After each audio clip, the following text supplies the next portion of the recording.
Praise God. A very good evening to all of you, and thank you for coming. Praise God.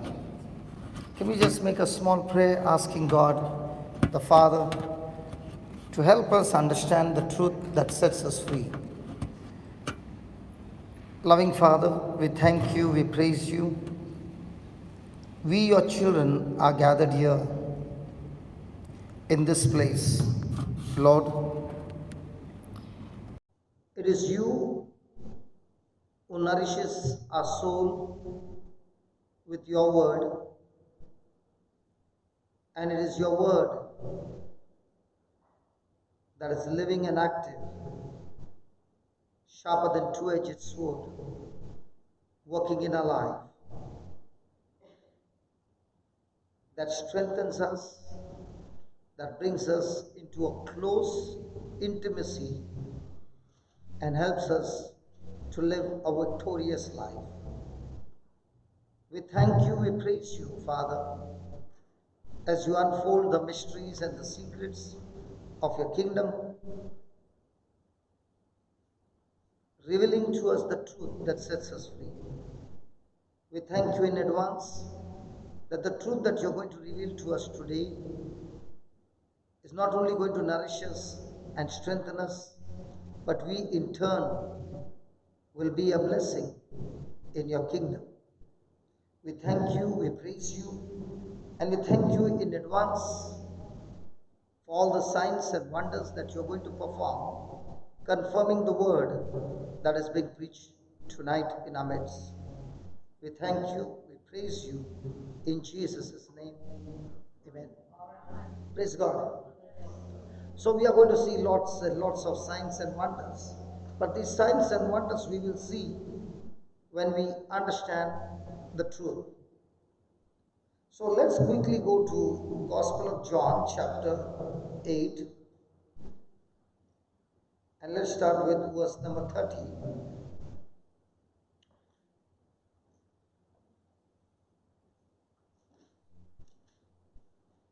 Are you happy you have come? Yes. Praise God.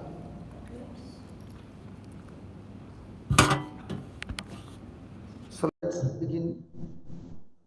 As Jesus spoke these words, many believed on him. As Jesus spoke these words, many believed on him. So here is the scripture saying that belief came when they heard the word being spoken by Jesus. Have you heard the word believe before? Can we talk? Yes. Have we heard the word believe before? So what do you understand by the word believe?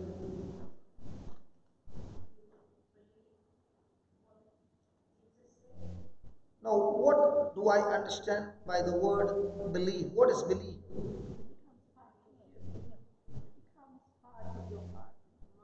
It becomes a part of my heart and mind. Okay. I'll share with you that this belief is of two kinds, which brings faith of two kinds. This belief is of two kinds, which brings two kinds of faith in our life. Let's take, for example, a person has $10 and he went and helped a poor man with $7. How many dollars would he have? He had $10. He spent $7 on the poor man. How many dollars do you think he will have? $3. Now, when I believe $3, my action will be based on what I believe. Now, the same person has come to church, and that day the priest was preaching Jesus' words. Because here he says, as Jesus spoke his words, many believed in him. So when the priest is speaking Jesus' words from the Bible, this man was sitting in the church. And he read Luke chapter 6, 38. Luke chapter 6, 38. And the priest read it this way: Give, and it shall be given unto you. Good measure, pressed down, shaken together, running over, shall men give unto your bosom. So now, when the priest explained, he said, in the world, when you give, it is subtraction. But in the Lord's kingdom, when you give to help somebody in the name of the Lord, it is multiplication. Is that right? So now the person has two options. One, I've learned in school, mathematics, that when I have $10 and I gave away 7 to help somebody, I have 3 left. Now after hearing Jesus' teaching, he begins to question himself. But Jesus said, when I give to a poor man, I will have 700. Now the question comes, which one to believe? Because whenever a person believes, his action will correspond to the message. If he believes 3, then his purse will not open. If he believes 700, then he will be always looking for opportunities to bless others. Is that right? So in our everyday life, there are choices, decisions to be made. One is the natural human belief or faith that comes through our senses. The second is the spiritual belief that comes through the Word of God. So if a person is believing in the Word of God, is he always a giver or not a giver? He is a giver. So how do I know whether I believe in the Word of God? Do I know I believe in the Word of God by my words or by action corresponding to the message? Are you following what I'm saying? So every day, I have the freedom to make decisions. But after the decision has been made, I do not have the freedom for the effect of the decisions. They come along with the decision. So every decision has its consequences. So here when Jesus said to them in John chapter 8:30, he spoke these words, many believed on him, means they had to make a choice. Do I believe all that my senses and the knowledge of this world has been speaking to me? One. Or do I now choose to believe what Jesus says in his word? So here we find, then said Jesus to those Jews, verse 31, then said Jesus to those Jews which believed on him, if you continue in my word. Next line, next line. Can you read that? If you continue in my word, then you are my disciples indeed. He never said that. Look what he did not say. He did not say, if you continue in praying, but he said, if you continue in my word. So is there a possibility for a person to pray and still not align with the word? Come on. For example, a person is praying with worry. Is he aligned with the word? No. A person who aligns or is in agreement with the word, the first thing that he has is rest in his mind. When a person has unbelief, he has unrest in his mind. So Jesus says, if you continue in my word, now I can make a decision to say, Lord, if that is so, I decide to be a giver. But then, when it is a moment to execute, the dollars might speak to me and say, are you sure? So did I continue in the word? Is my decision wavering? So Jesus says, if you continue in my word, then you are my disciples indeed, and you shall know the truth. Now, who is a disciple? A disciple is that person who is saying, I am a student and I have decided to follow my teacher and follow all his instructions so that I become like him, is a disciple. And Jesus is saying, a person who wants to be my disciple must believe my word or must follow my instructions, must do what I tell him to do. And when he makes that decision to do what I say to do, he will know the truth. So the truth doesn't come by just thinking. The truth comes when a person is a doer. And Jesus said, it is the truth that will set you free. He never said, your prayer will set you free. Hello? What we have, yeah. I have not yet come to the conclusion. Please give me some time. Okay, I'm saying this.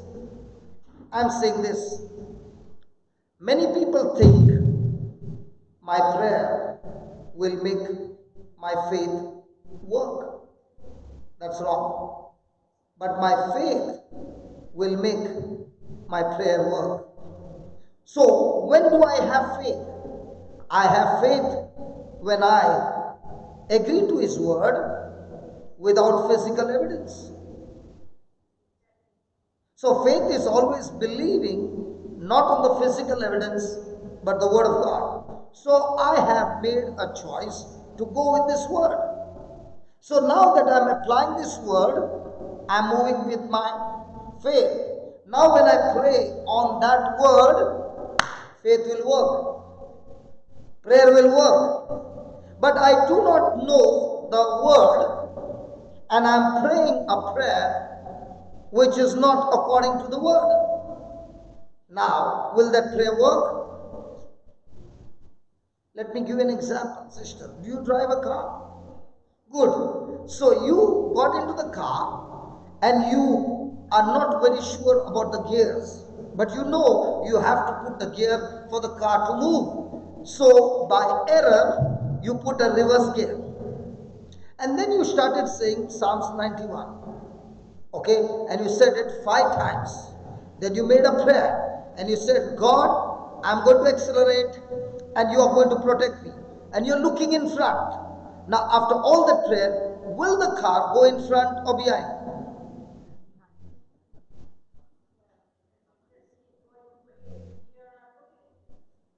So you had put reverse. So will it go in front or reverse? So that's exactly what Jesus is saying. Your faith or the truth that comes from the word of God is what sets you free. It's not the preacher who will set you free. It's the preacher who is coming and teaching you the truth. And when you apply the truth in your life, the truth will set you free. Is that right? Now, most of the time when we take decisions, do we take decision based on the number 3 that came through my senses or the number 700 that came through the word?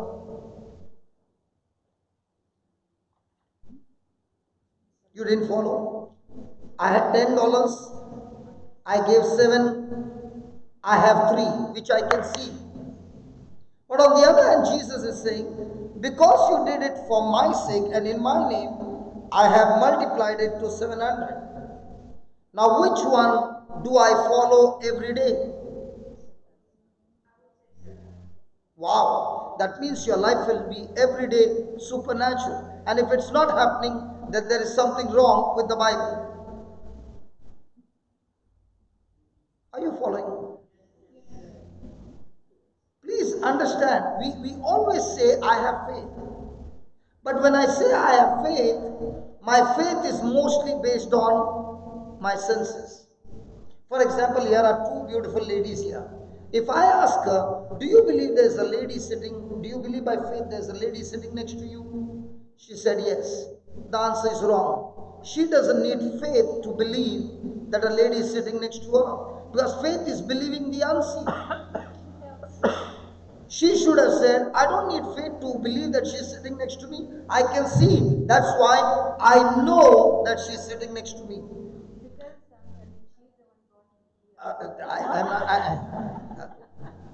I'm trying to explain the concept of faith. Now, if I asked you, do you believe somebody is sitting in between the two of you?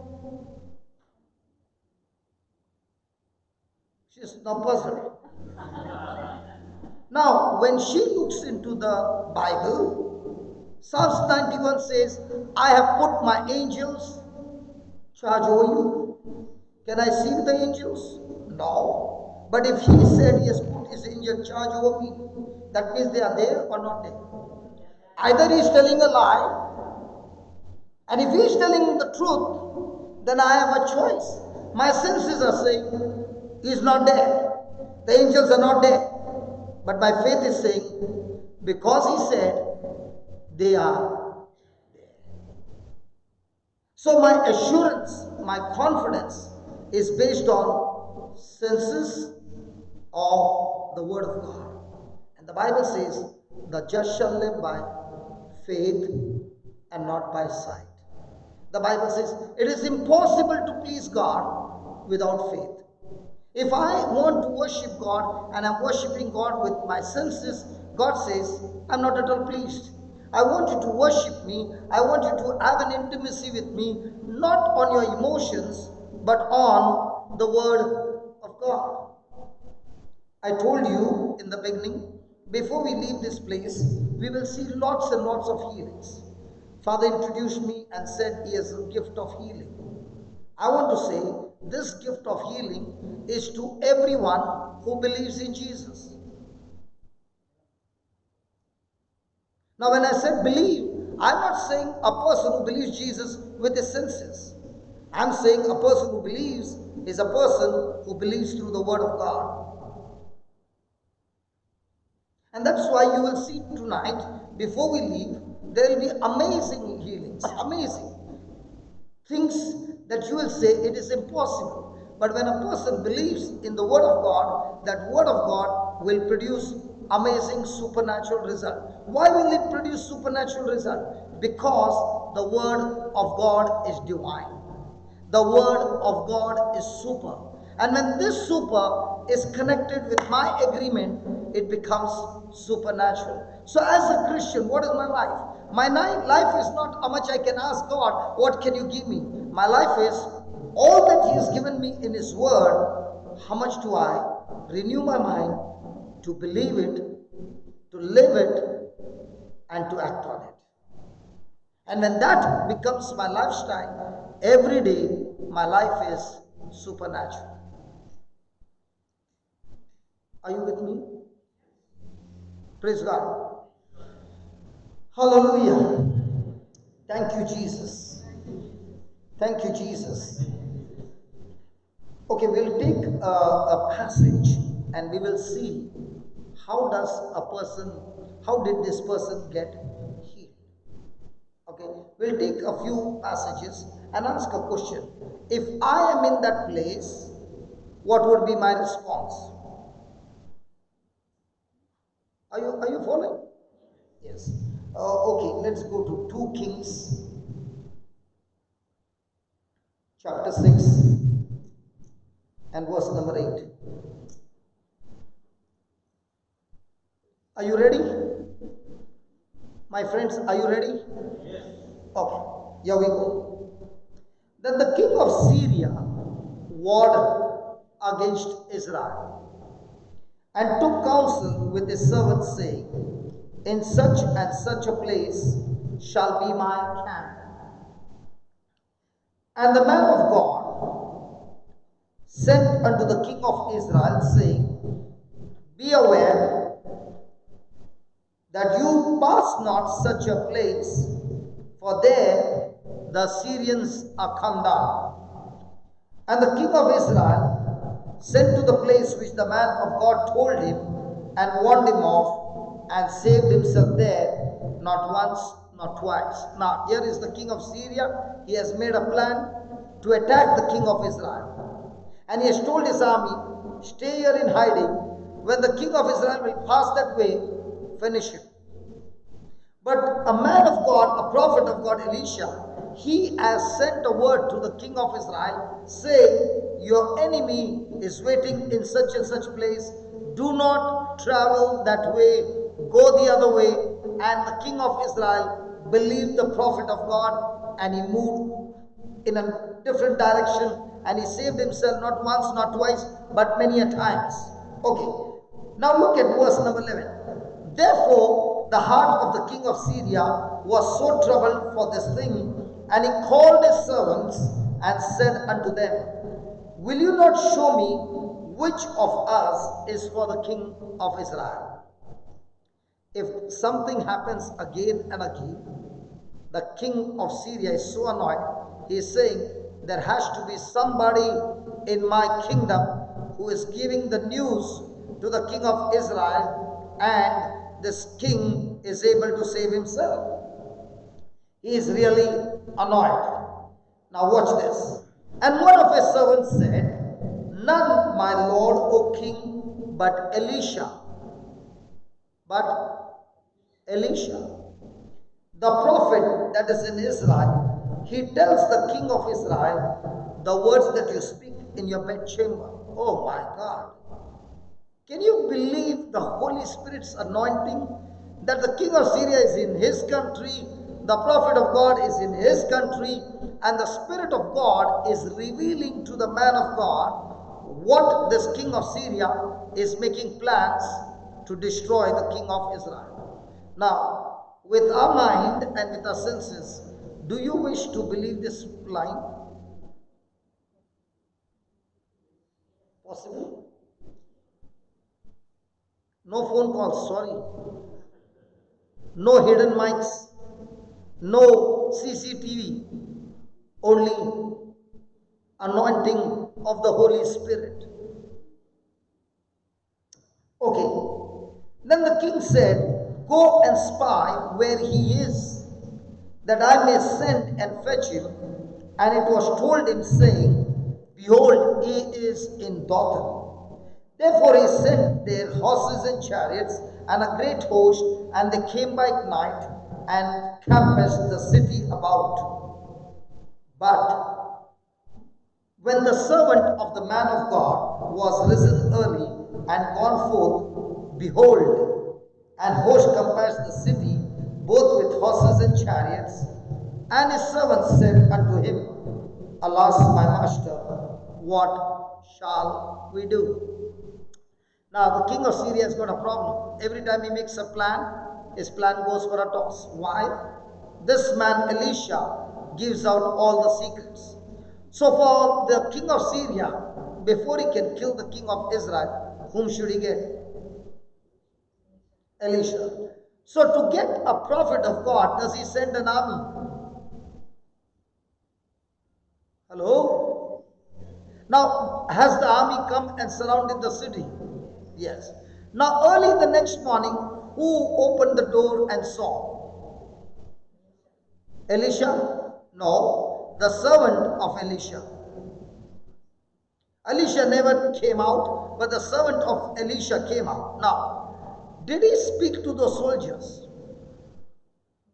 No. Did the soldiers talk to him? Oh yeah. They spoke to him, not verbally, but with his eyes. When he saw them, he began to realize that this army has not come to give his master a big cup or a big trophy for doing something good. They have come there because they have come to know that my master has been giving all the news to the king of Israel, and they have come to get him, they have come to kill him. And if the servant is with this man of God, his number also is along with the man of God. Now, did they speak anything? My question to you is, can your eyes talk to you? Do eyes talk? I'm asking you, do eyes talk? Do eyes communicate? So, without a word, did the army, the sight of the army, speak to Elisha, the servant? Yes. Did the servant accept the message that came from the outside? So listen, before fear can enter a person, fear always has to take permission from that person. Fear can never enter a person without the person's permission.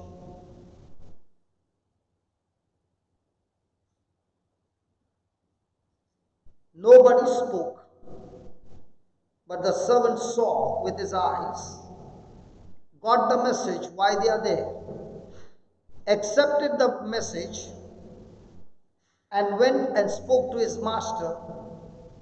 Did he speak faith or did he speak what he saw? So was the servant based on sense knowledge truth? Was he operating on faith or natural human faith?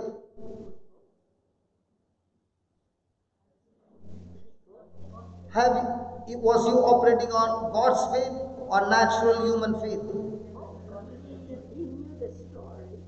He knew the story. Now when he spoke to the man of God, did he speak the good news or did he speak about his death? Look at the last line. And his servant said to him, his master, alas, master. Yeah. Means what? There's no way out. And because of you, I'm also going to die.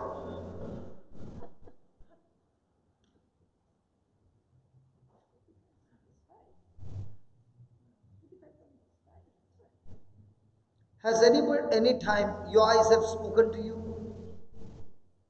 When you got a doctor's report and something came in red, did your eyes speak to you? So every day in our life, do our eyes talk to us?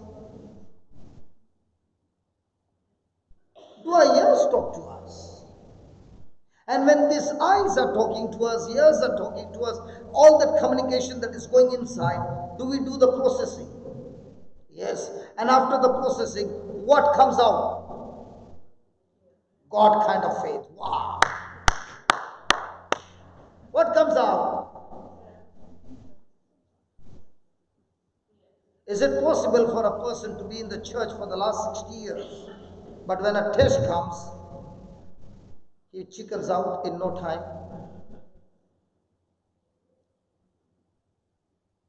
So if he chickens out, has he believed in the Lord?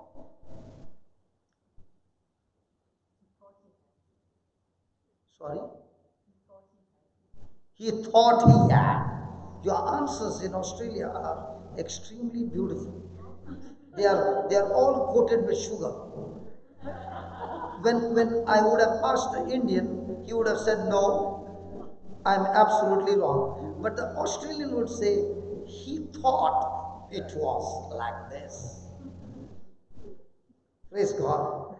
You all are very good in talking English. And we learned English from you, but we have not learned to speak the way you talk.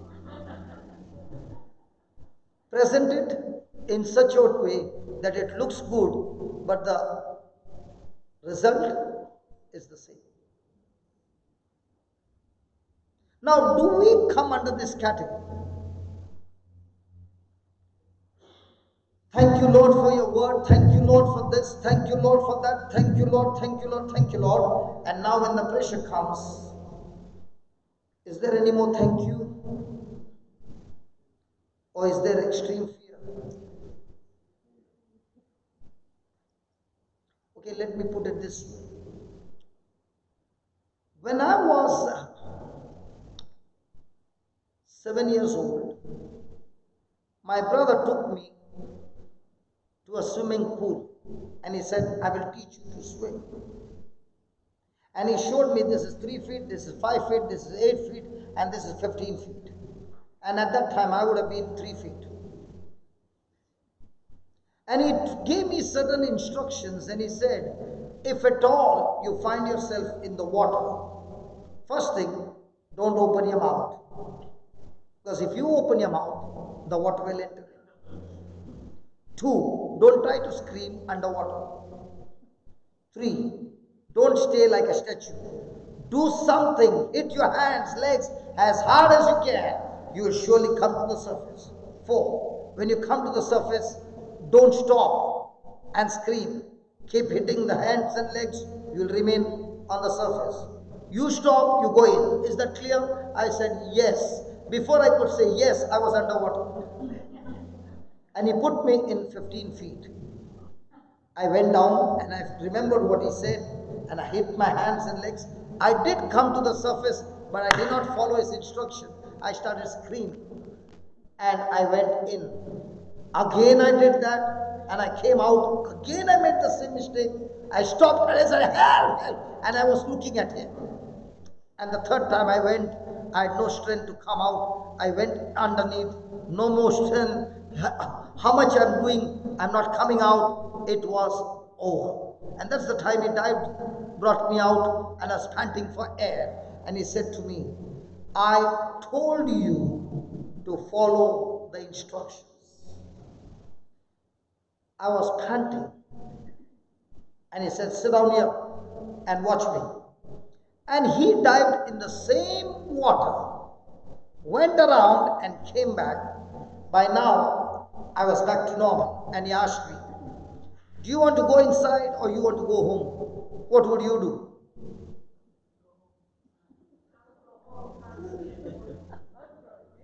That's why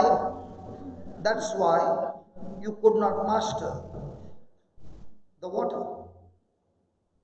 Whenever you are scared, you have lost your patience, you have lost your endurance, you have lost your perseverance, you have lost your goal. And a person who operates in fear never reaches the goal.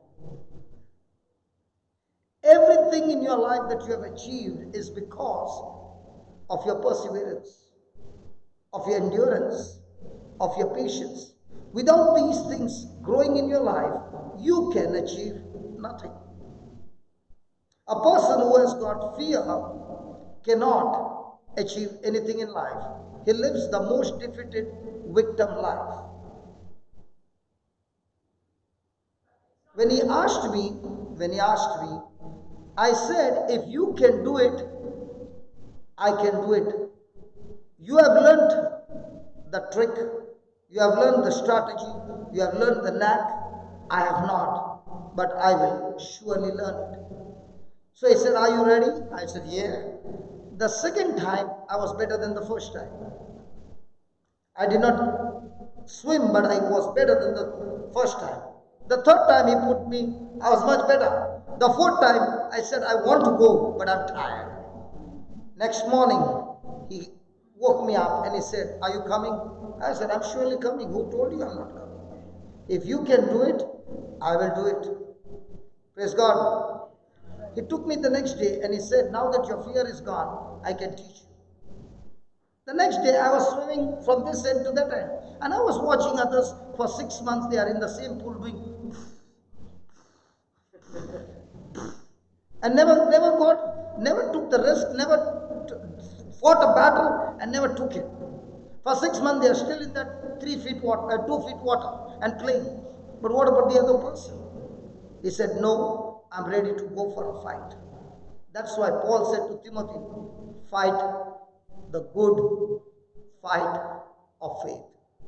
Where you begin to learn to tell your senses, shut up. You don't rule over me. The word of God rules over my life. Amen. The same person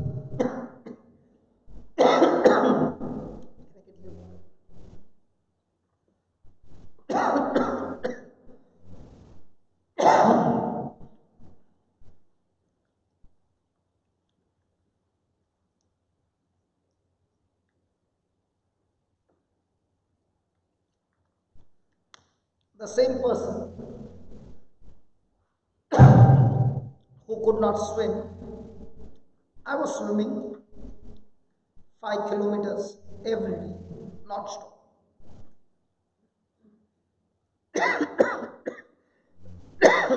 Sorry. Praise God. Hallelujah. That's when the Lord began to teach me. When I came to the Lord, He began to teach me, and He said, "You are the one who went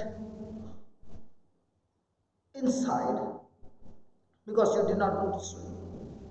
But once you learned swimming, you are the same person who was swimming 5 kilometers. I never had fear after that. God is my witness. I must have saved nothing less than 100 people from drowning. The same person who was drowning now is able to save others." That's when the Lord began to teach me and said, as long as you are living on sense knowledge, you cannot experience my power. The moment you shift from sense knowledge to word knowledge, everything in your life will begin to change. And once a person begins to live every day on word knowledge, it becomes his lifestyle. A person who is running 10 kilometers, is it difficult for him to run 100 meters? Come on. In the same way, a person who is living every decision is renewing his mind to stay on the word of God. What happens to his life? Every day is supernatural. Hallelujah. Hallelujah. Thank you, Lord. Now, as I shared with you about giving, in my last 21 years with the Lord, I've been preaching and going around the world preaching the word of God in many countries. But nowhere, even when I went to Father's parish, there was no collection. Was there any collection? CDs and books and everything was given free. Why? Sense knowledge says, when I give, it is subtraction. Word knowledge says, when you give in my kingdom, I will multiply your resources. And I've seen in my 21 years, God has multiplied and multiplied and multiplied, and He still goes on multiplying the resources. And these resources that He has multiplied is backed, invested for His kingdom. So I'm mostly with alcoholics and drug addicts. That's my calling. So we look after the alcoholics, we look after the drug addicts, and all our services are free. Their stay is free, their food is free. To get them out of this addiction is through the word of God. Hallelujah. So now we are constructing to house 500 alcoholics and drug addicts. Now if you ask me, hey brother, do you have the money to feed them every day for 500 people? I don't have. Then how come you are so sure? I'm so sure because this is a law. Okay, let me put it this way. Has anybody ever been on flight? Nobody, praise God. Have you been on aeroplane? Okay. How many of you, when you got into the plane, thought it's going to crash?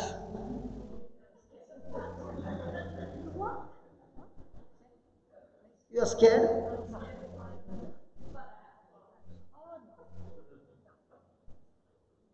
Do you get news that out of the 10, 9 crashed and 1 landed? I'm asking you. I said, how many of you are scared to get on the flight? Yeah, why are you scared? Because if there are 10 flights that took off, 9 crashed.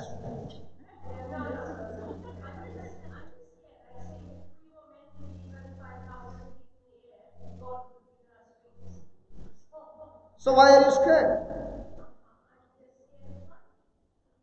because your thinking is something that is against the law. Now, for example, are you driving the car? Praise God. And the Bible says, as you fear, so shall it be. So when you say you are timid, what you are scared of will come into your life. It's a law. Let me show you the law and then we'll come back to this. Okay? Do you remember Job's children were killed? Who killed him? Was it God? Was it the devil? Or was it Job?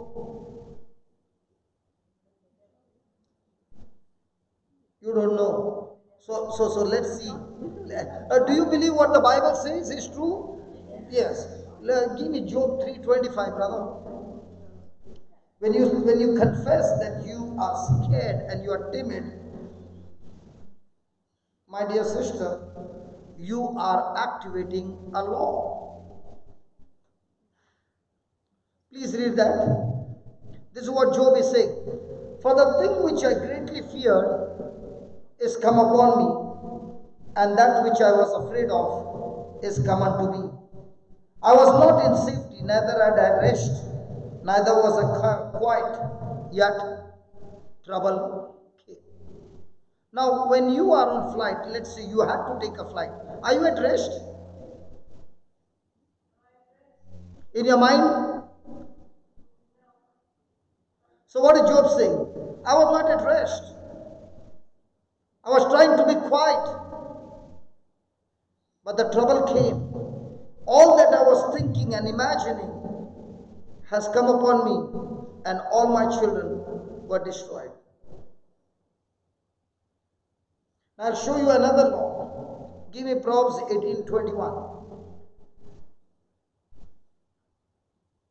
Do you believe the scriptures? Yes. Please read that.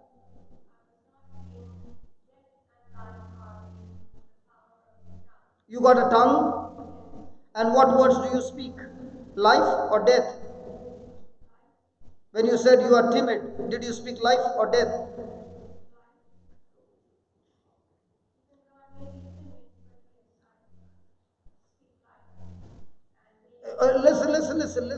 Listen. When you said you are timid and I'm scared of everything, are you speaking life? No, that's what I'm saying. In Australia, all your languages are very beautifully twisted. Probably, and this, it is either yes or it is no. It cannot be probably yes and probably no.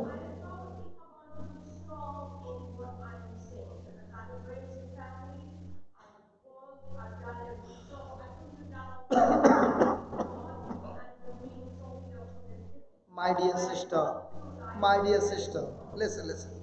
We are here to understand the secrets and the truths that will set us free, right?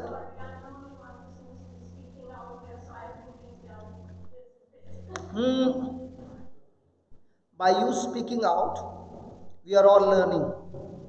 Don't think I'm an expert. I'm just like you. Okay, the only difference is that I am learning the spiritual laws. Tonight, before you go, I don't want you to go home the same. I'm not pointing finger to you. I'm just showing you are on a reverse gear. Now, when you said, I raised the family, I did this, I did that, you know what is that called? Mercy.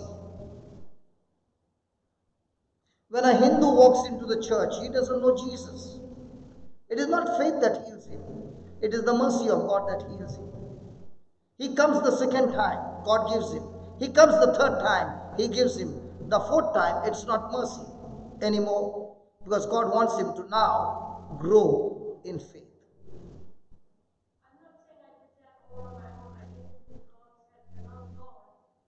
So that's what I'm trying to say. Can you see that? Death and life is in the power of your tongue. So when you speak words, your words have activated the spiritual law. So let's say I spoke 1,000 words. Out of the 1,000 words, how many words did I speak the word of God?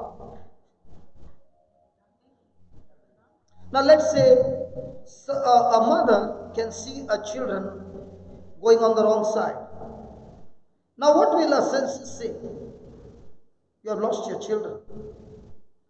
What will the truth say? Yes, I can see with my eyes they are gone on the wrong side, but I will not speak like the servant of Elisha said, what shall we do? I will speak my faith. Let me show you one more scripture, then we go back.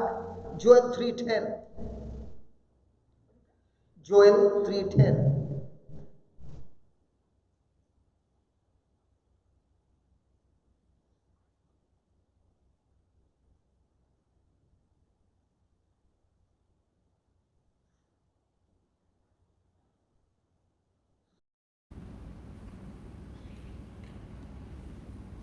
Can you read it, please? Beat your plowshares into swords and your pruning hooks into spears. Then, now did God say to prophet Joel, tell my people when they are weak, let them come to me and pray to me, and I will make them strong?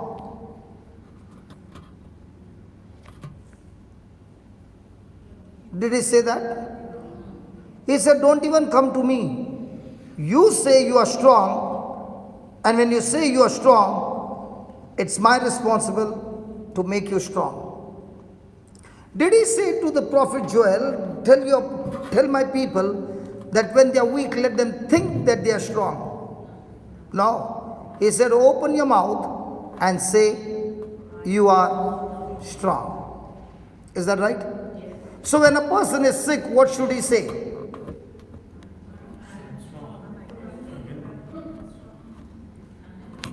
You began to laugh because you are saying, I have never heard anything like this.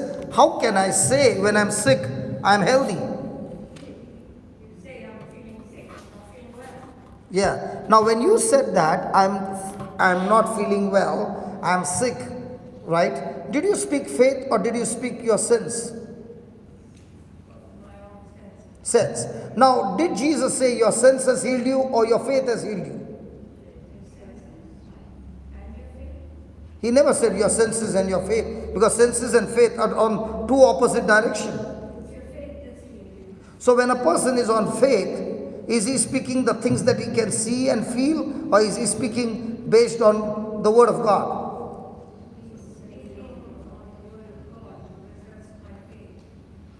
So when you are saying you are sick, did you speak your Bible faith or your human faith?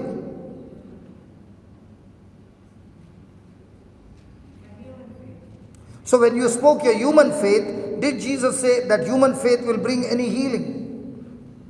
Yes, Jesus healed me.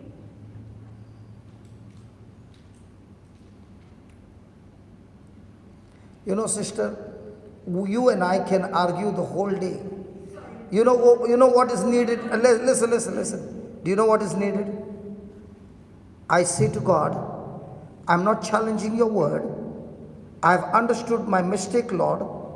You said when I'm sick in Christ Jesus, I'm supposed to say, I'm strong, I'm healthy, I'm blessed, I'm free, I'm anointed. Lord, I have not believed your word, but I believed my senses. Do you know why we come to church? We come to church only for one reason.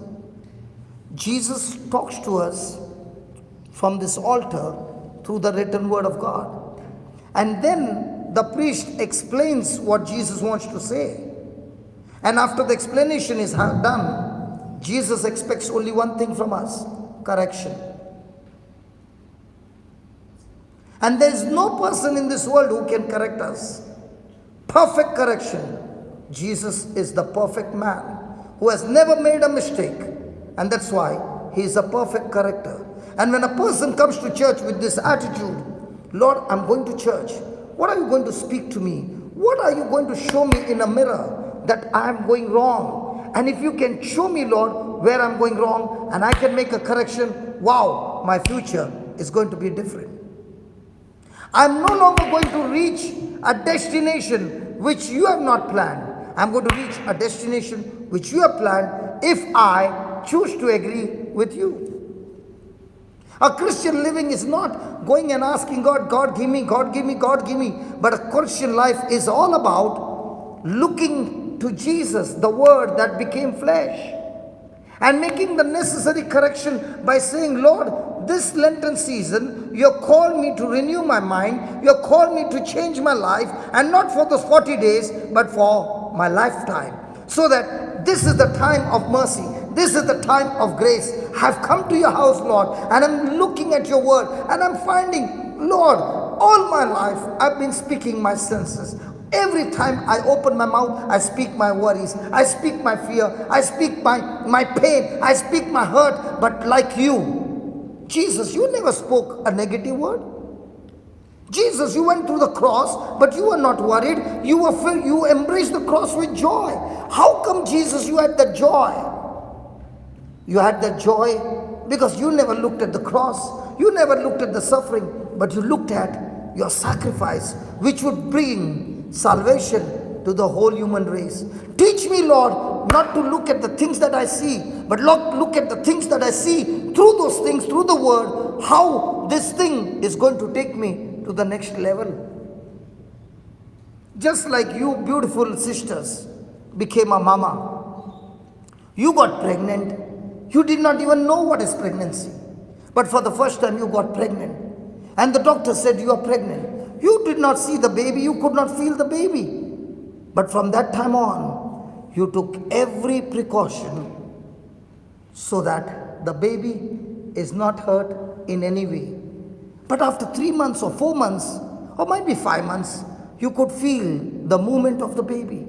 Yet you did not see.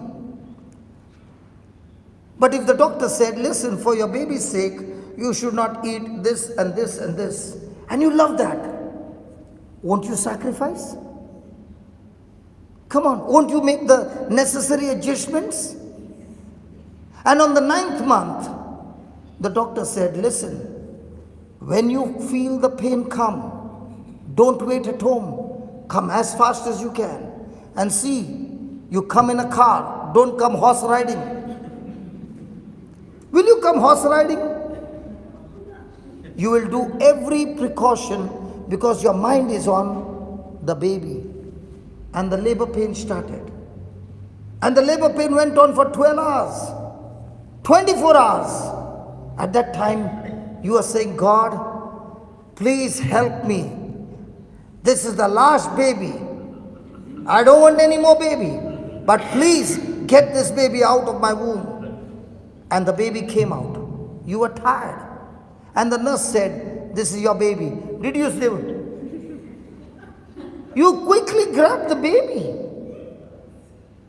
And when you looked at the baby, the smile came on you. You forgot the pain. And when you forgot the pain looking at the baby, after a few months you told your husband, I'm ready for the second one. But was your mind on your suffering? Or was your mind on your baby? Those 9 months. Come on, mama, tell me. All you beautiful mamas, come on, talk to me, please.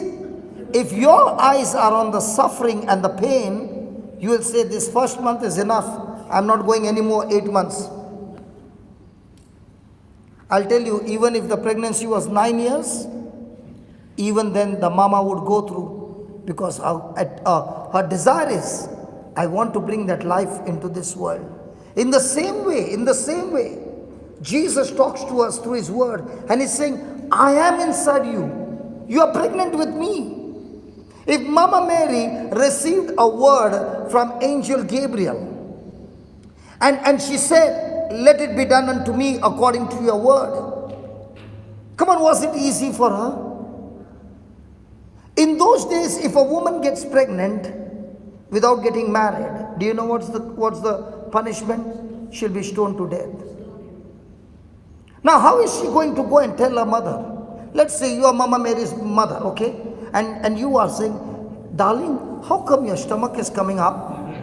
And she will say, Mama, one day an angel came and met me. Will Mama believe? Now, you were Joseph, okay? And you saw that Mary's stomach is coming up. And you said, Hurry, 4 months back, before you went to Elizabeth, you were so slim. And after coming from there, you have become so chubby. What's the problem? What's happening, Mary? And she'll say, I'm pregnant. What? How did you become pregnant? An angel came and met me. Do you think it would have been easy? If she spent 3 months with Elizabeth, right? Then she came back. And Joseph had planned to divorce her. But then he decided from the dream to get married. So he got married to her. And the baby came out in the next 6 months.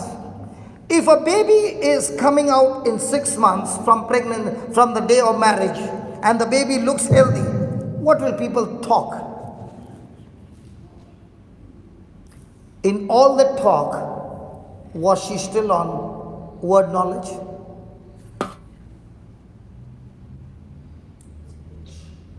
No matter what she went through, she had only one thing in her mind. Lord, I trust you. I'm not going to go and tell Mama how, what, and where. I'm not going to talk to Joseph. I'm not going to talk to the Pharisees. I'm going to talk to nobody. I'm going to talk only to you. Because you started it, you are responsible about it. Because when God starts something in our life, He is the one who will complete it. He is the one who will make it grow. He is the one who will make it perfect. He is the one who will develop it. Okay, now she's pregnant, 9th month. She's 9 months pregnant. My brother Xavier, you are Joseph. She's Mother Mary. And suddenly you are telling her, let's go to Bethlehem. From where you are. Do you know how many kilometers? 120 kilometers. Yeah? Now 120 kilometers you are taking her on donkey. I don't know whether she went on donkey or she went walking. Now, is it easy for a pregnant woman to sit on a donkey in the 9th month? And when she's asking him, Joseph, have you made reservations? Yeah, I've made. Okay, and what about the hospital? Everything fixed. Okay, can you tell me who's going to deliver? Joseph is saying, me. Okay. Have you done delivery before? No. So how are you going to do? He's saying, I'm an expert carpenter. I got the saw, I got the hammer, I got the... Think here, think.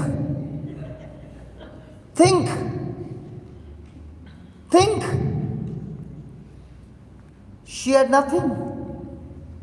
And listen, the wife is sitting there, driver is walking in front, and she is in pain, she is suffering, and it was your plan to bring her from there to Bethlehem. What will she talk to you?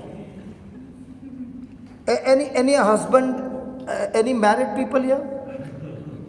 When the wife is in trouble and she is getting the pressure, and how will she talk to the husband? Because it was the husband's plan.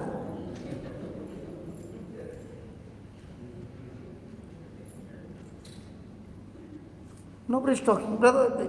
No. What did he say? Oh, that's why you're not opening your mouth. Praise God. No, she could have told Joseph, listen, you got a dream, right? I got the angel Gabriel who came and met me. And he told me, my son is a king. Go and tell the king, I'm coming for delivery.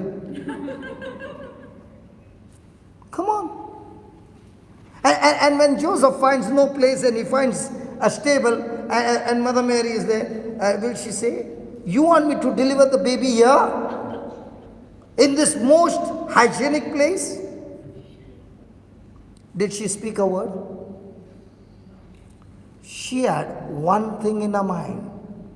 God, if you have started it, you are the one who will take care of everything.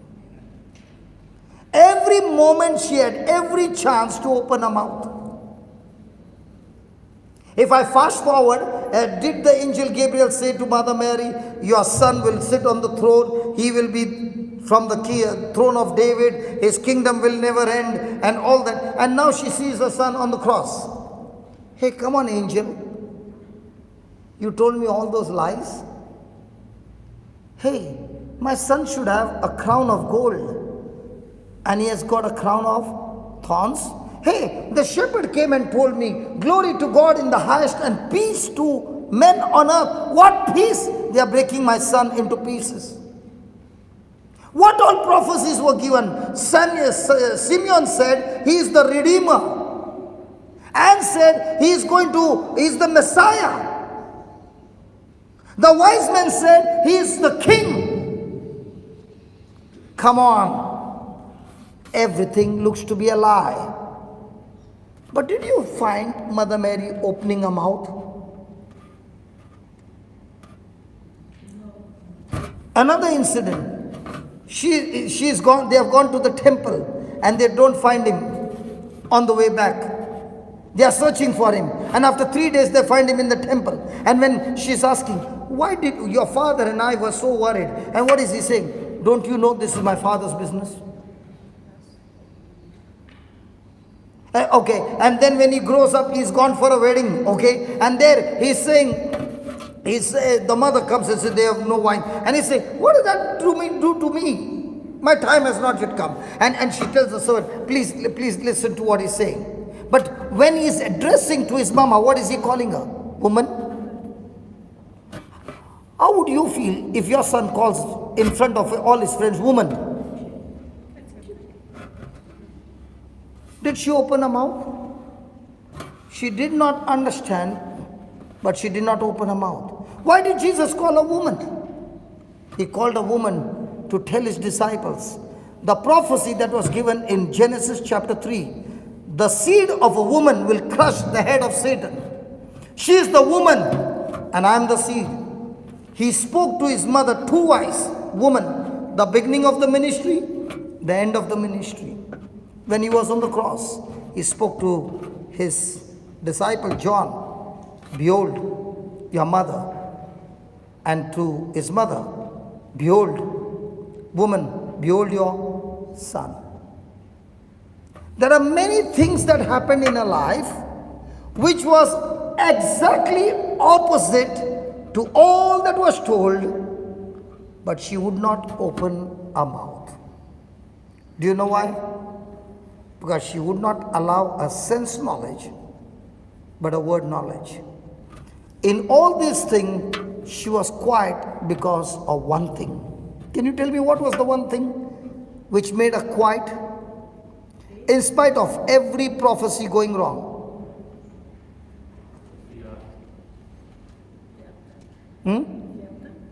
Sorry? Sorry? Yeah, what faith? What? See, whenever you say faith, it has to be backed up with the scripture. No, that means fear, like fear told us the word. Yes.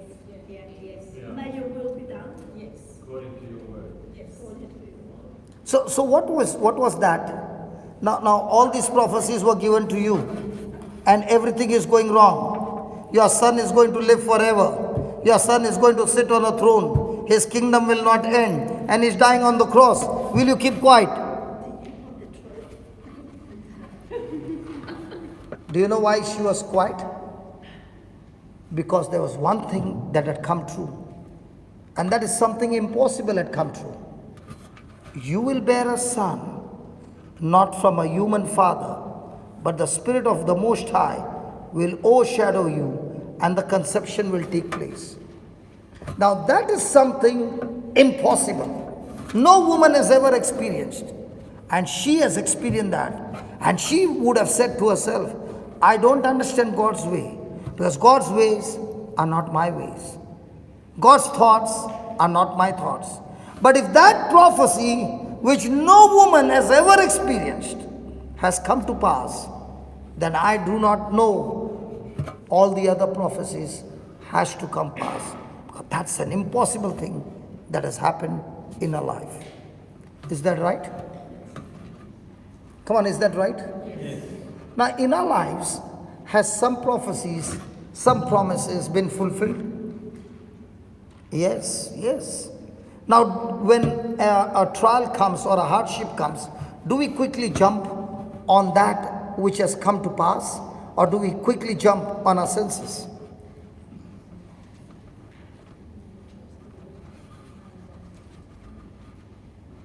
The real challenge is not how much I pray. The real challenge is how much do I believe, not according to my senses, but according to His word. I can have intimacy with Jesus based on my emotions, no word. But when a small trial comes, my foundation is shaken. That's why Jesus said, a person who built a house on the rock and the person who built a house on the sand, they both heard the word. But the one who built the house on the rock, his life was governed by the word of God, not sense knowledge. But the one who built his house on the sand was the one who built his house on his emotions and feelings. And when a storm came, or the wind came, or the rain came, or the flood came, his house fell. Do you know before the house can fall, there is always an indication? How do you know your house is going to fall? If you are living in worry, that worry is saying your foundation is weak and cracks are already come.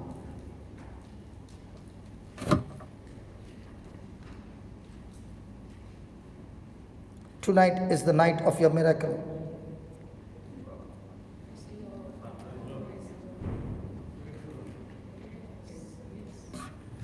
Praise God. You will see that. Praise God.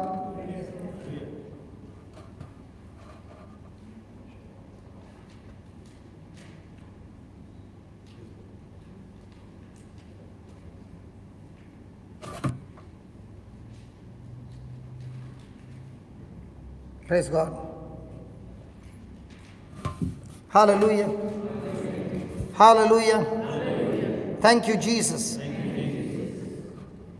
So shall we come back to 2 Kings chapter 6? Say, listen, these are truths. And when a person follows these truths is where you can see God's glory supernatural. I want to ask you another question. I'm putting it very fast because today there is less time. Paul and Silas have been beaten up for casting out demon of a slave girl, right? They are put in the prison. And they are facing a death sentence. When a person is facing a death sentence, unjustly been beaten up for doing good and put in the prison, what would be his attitude? What would be his emotions? First of all, unjust suffering. What would be your emotions? Sad. What about you? Probably sad. The Australian English. Come on. Angry, bitter, hurt, sad. Now, what did Paul and Silas do? Have you ever heard those words? This man purposely comes and irritates me. In India, we say he is intentionally doing this.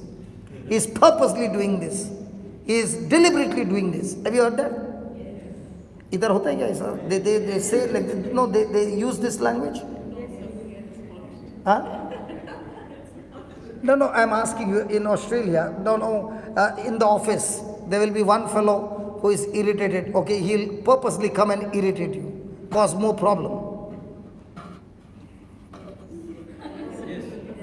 It's so difficult to preach to Australians, brother, because they are so different from us. Because they are full of love and we are all the time irritated. So how can you teach people who are full of love? Because when I'm saying, they are saying, that's not for us. Next thing I'm saying, that's not for us. Because we are already overcome that. Praise God. Now, have you heard the word deliberately, intentionally, purposely? Now, in the natural, what should Paul and Silas do? Sit and cry, be sad, be bitter, or angry. But what are they doing? On purpose, intentionally, opening their mouth and giving God the praise. Now, you mean to say their emotions wouldn't have been negative? It would have been. But now, which one are they believing? Sense knowledge, word knowledge? So, is the Bible saying praise God at all times? Good times? It's there. But do we? See, we like to praise God when we come to church.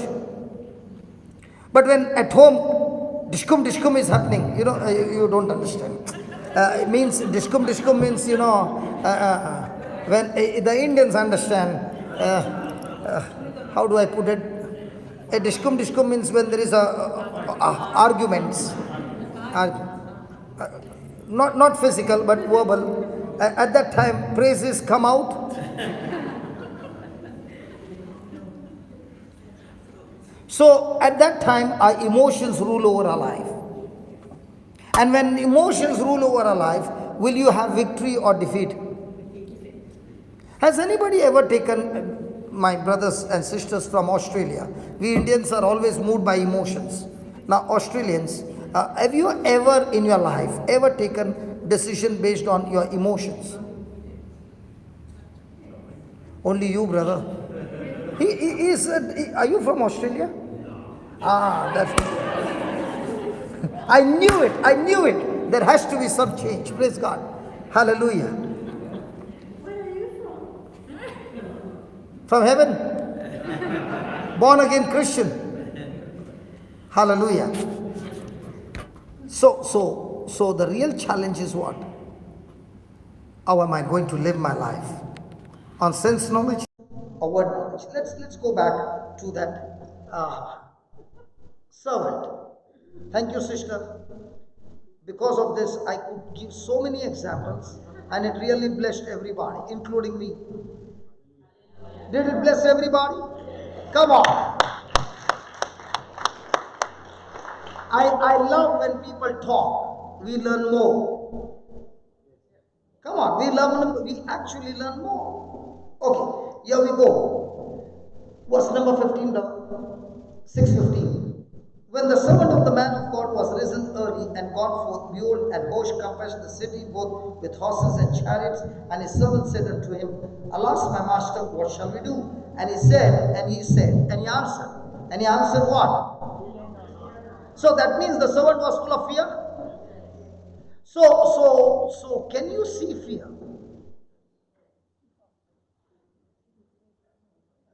So did the master see in the servant fear?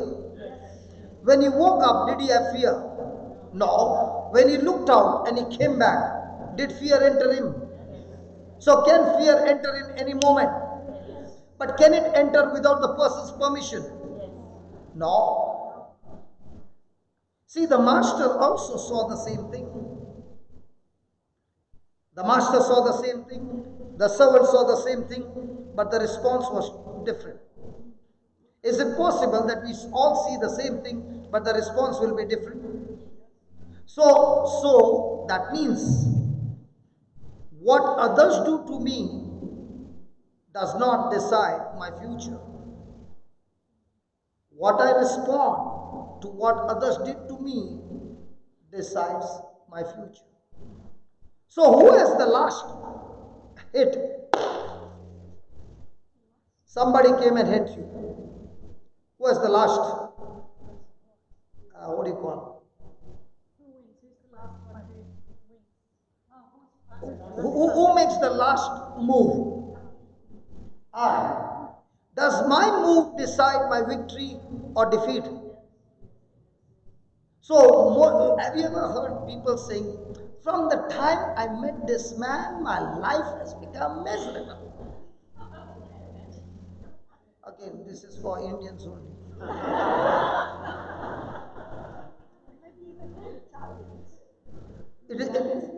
Yeah? No, not yours. See, please don't take it personally. We are all here to study. We are all here to study. Now, can it be possible that a person can say that? Come on. Very common. Now, is that line true? If that was true, then Jesus suffered the most unjust, painful death that no man has ever experienced.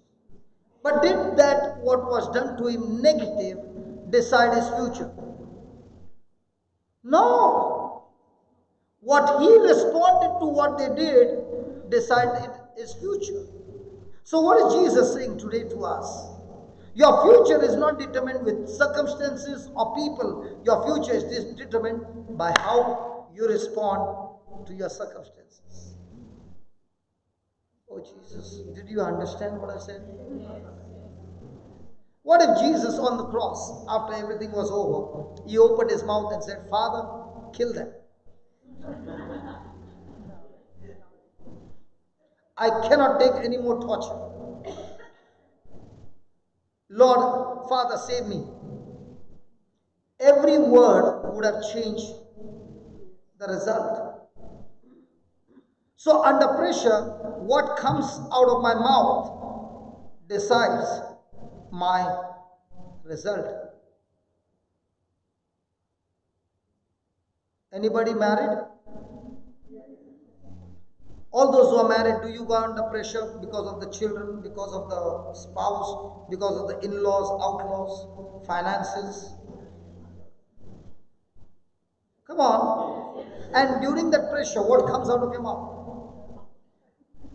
Hallelujah, hallelujah, hallelujah, hallelujah. That's why all the time you are having victory.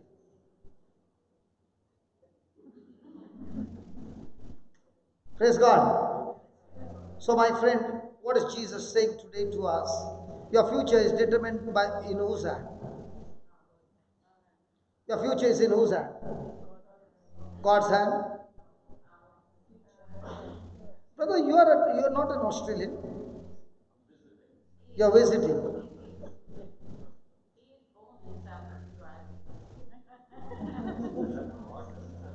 How come you are answering all different answers from everybody?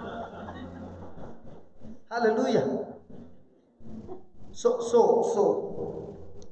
he said, he answered, fear not, for they that be with us are more than they that be with them. Now, if the master is giving them, this servant, an answer, the one who are on our side are more than the one who are on the other side. On the other side is the army. On his side is how many? Two. So who are more? The other side. But what is he saying? Now, did he say what he saw or did he say what he believes? What do you say?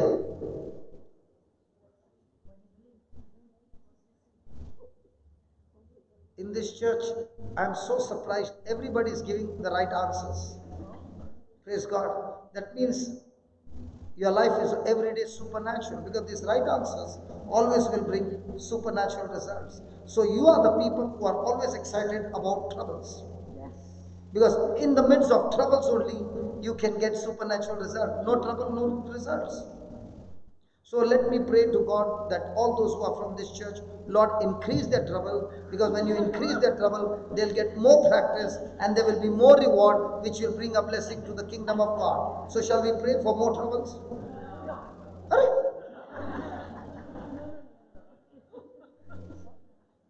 Hallelujah. Just give me 10 minutes, then we will start, okay? Fear not, for they that be with us are more than they that be with them. Now, the choices. Two people opened their mouth and spoke the words. The servant spoke and the master spoke. Is there a difference? Did they both see the same situation? Who was on the hotline, the master or the servant? The master. But did the master speak the sense knowledge or the word knowledge?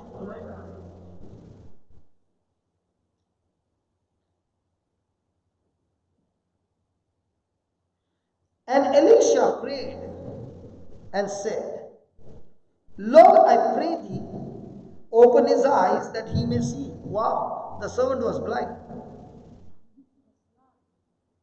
Was he blind? He was spiritually blind. So when a person is speaking on sense knowledge, what is that person speaking? Is he speaking physical side or spiritual side? So which one brings supernatural things? Spiritual side or physical side? And most of the time, what are we answering? Can you see now? So is it by praying that you receive supernatural, or is it by believing spiritually you get supernatural? So why should I pray? I should pray so that I become spiritually strong. I don't pray for my faith to work. My faith makes my prayer work. Now let's say the servant spoke his fear and is praying to God. Will it work? But now the master is believing in the word and now he is praying. Will it work? Now in the same, you understand. Got it. Praise God.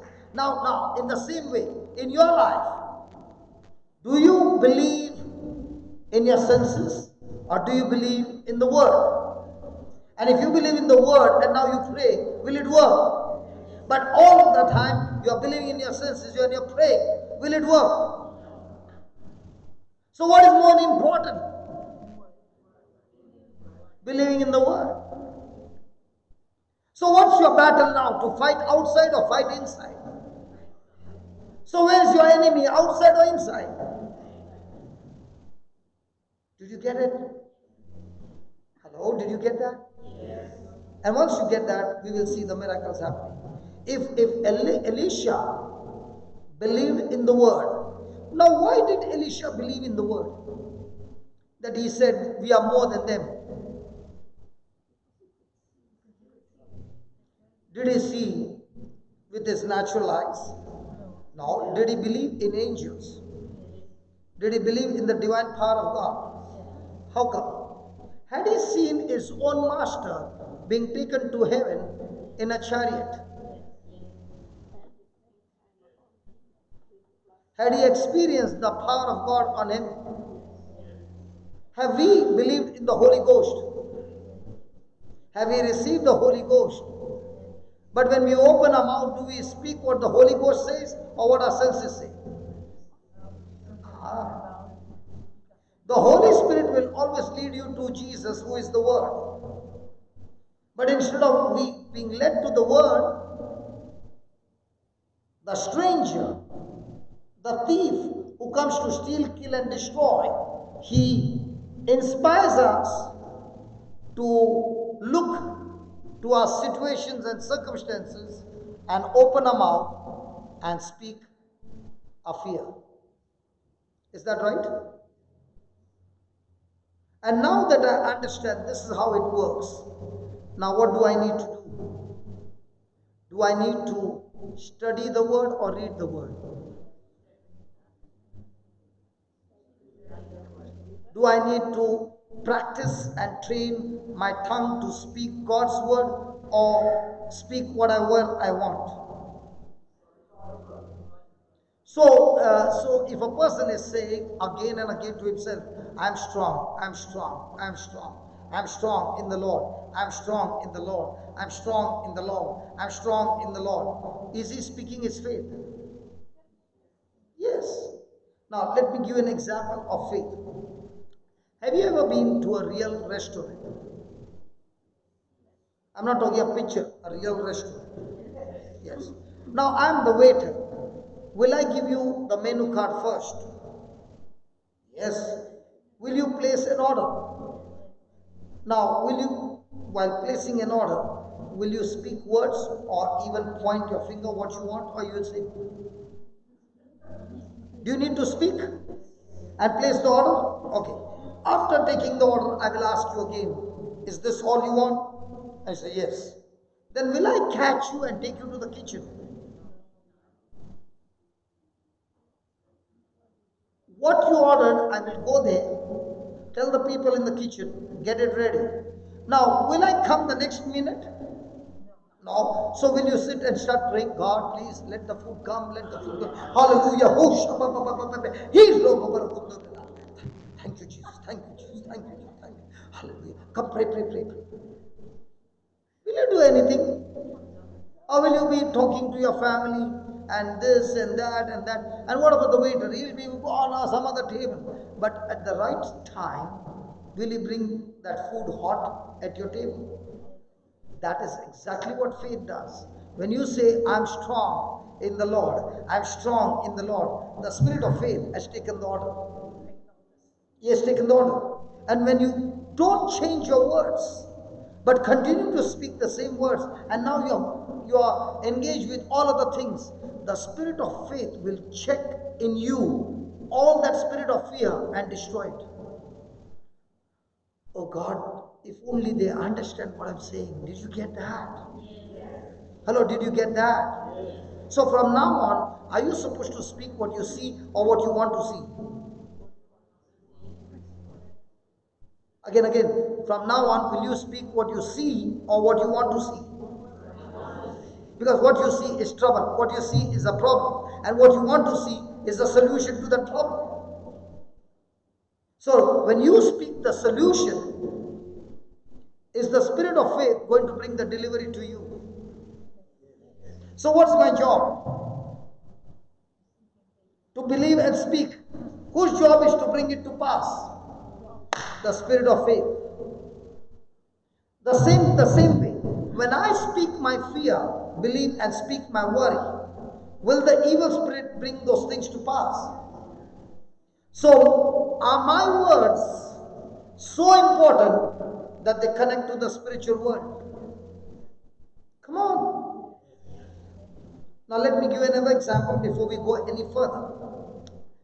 Jairus is going to Jesus and saying, my daughter is at the point of death, please come home and lay hands on her. Jesus agrees, he's on his way home. There is a woman with the issue of blood who has got a bleeding problem. She gets healed. But when she gets healed, Jesus says, where's the power? Who touched me? The power is gone out of me, right? And then he sees that woman.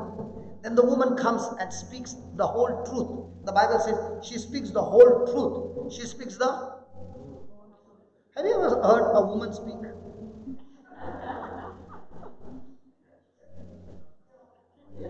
Brother Dennis saying, I've never heard any woman speak.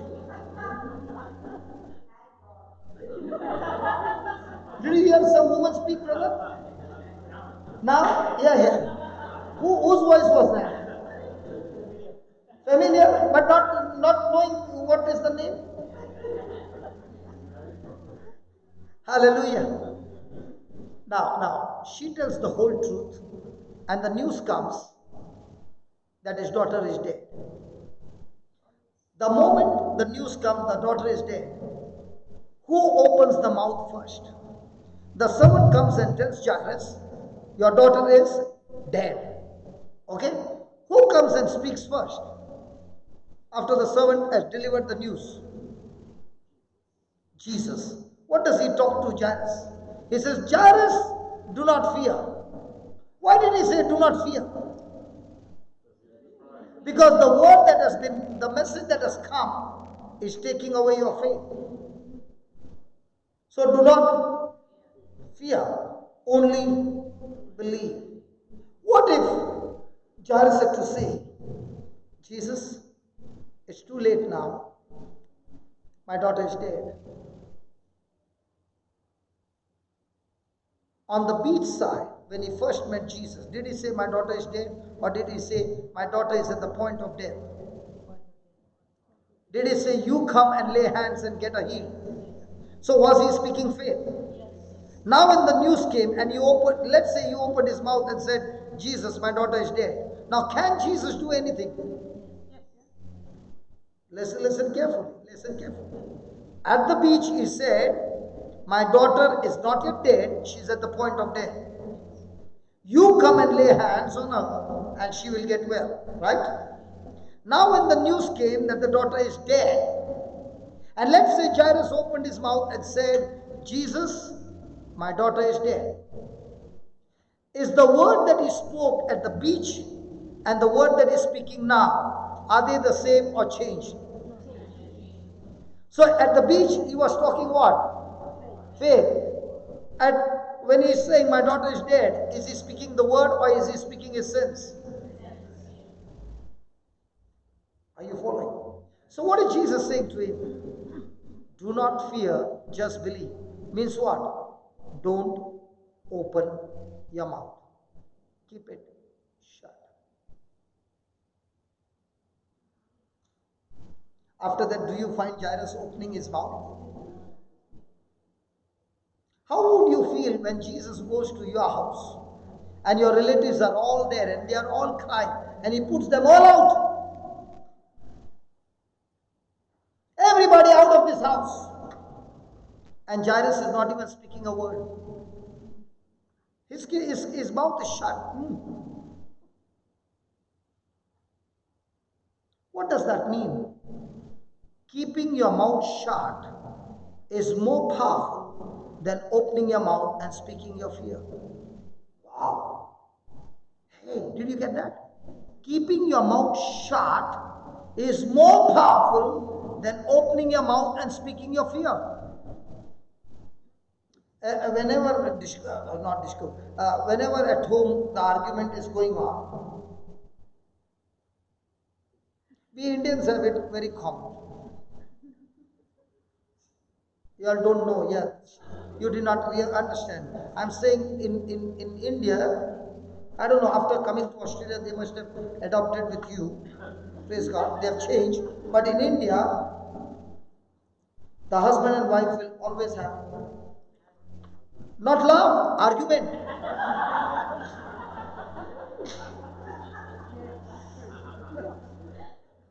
Arguments. And when the not hugging arguments,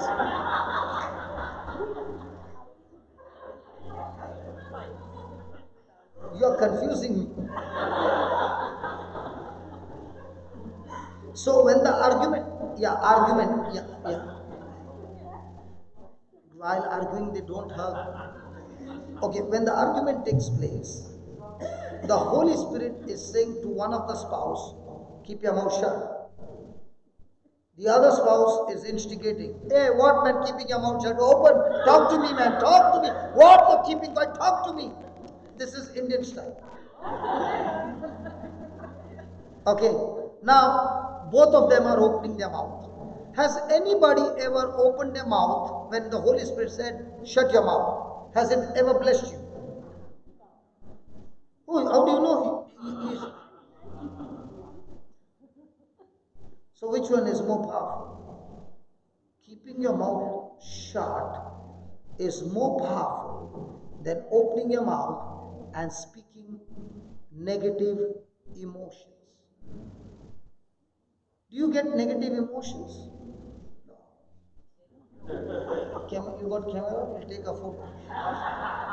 The first woman I found in the world who does not get negative emotions. After we finish, I'll take my mobile. Praise God, when we get negative emotion, do we speak? And when you have spoken, what power have you activated? Destruction. So what's my battle every day? My battle every day is, how do I keep this mind stayed on the word?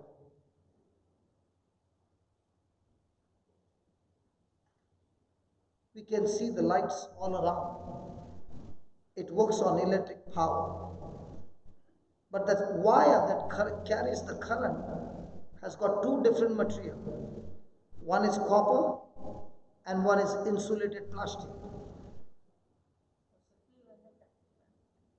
So when a person is on word knowledge, he is a good conductor, God's power is flowing. The same person is on sense knowledge, he is shifted into bad conductor, the power is not. So throughout the day is a battle. Am I a good conductor or a bad conductor?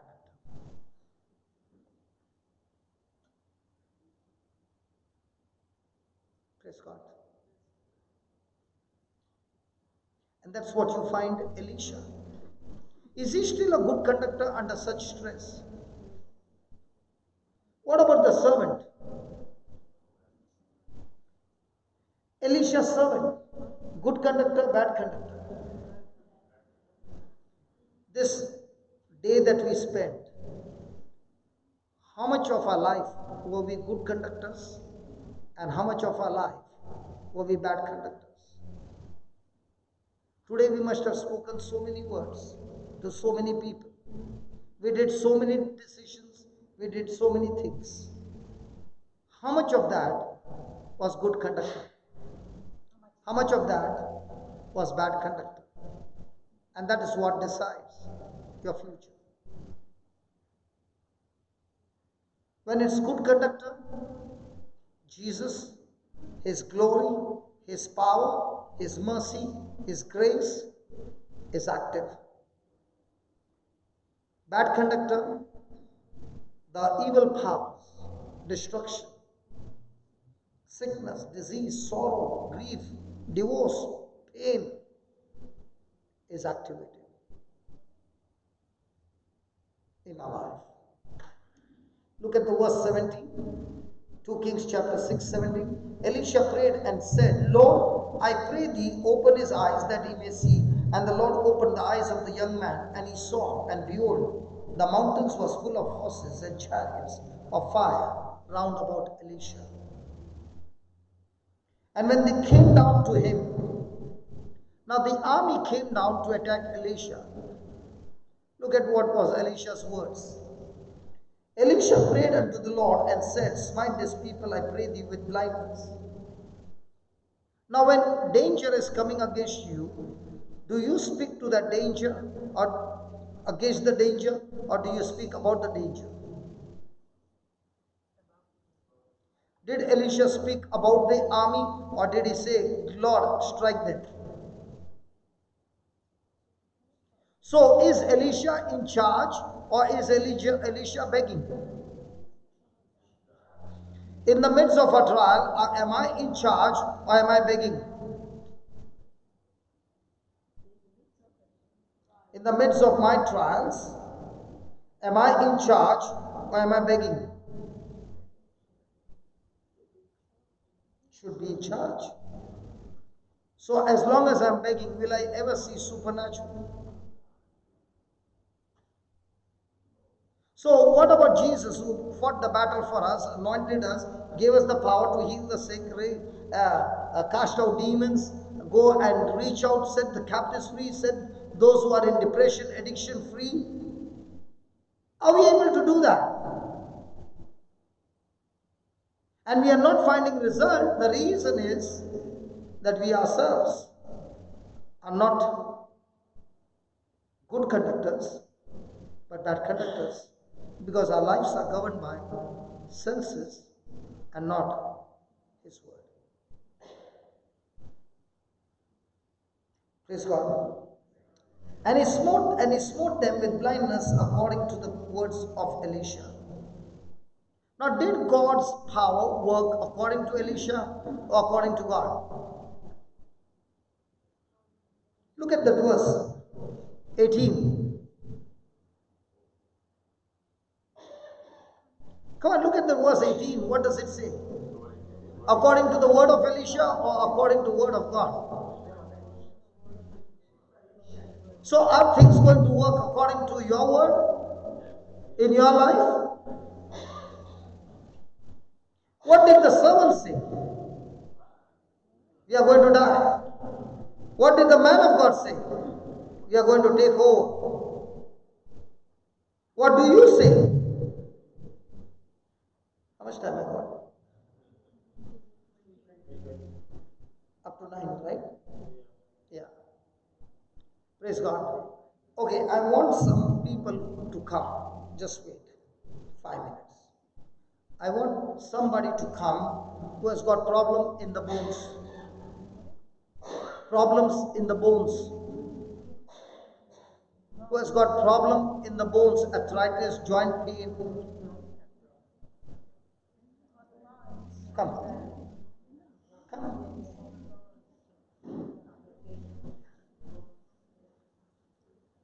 You also got? Come.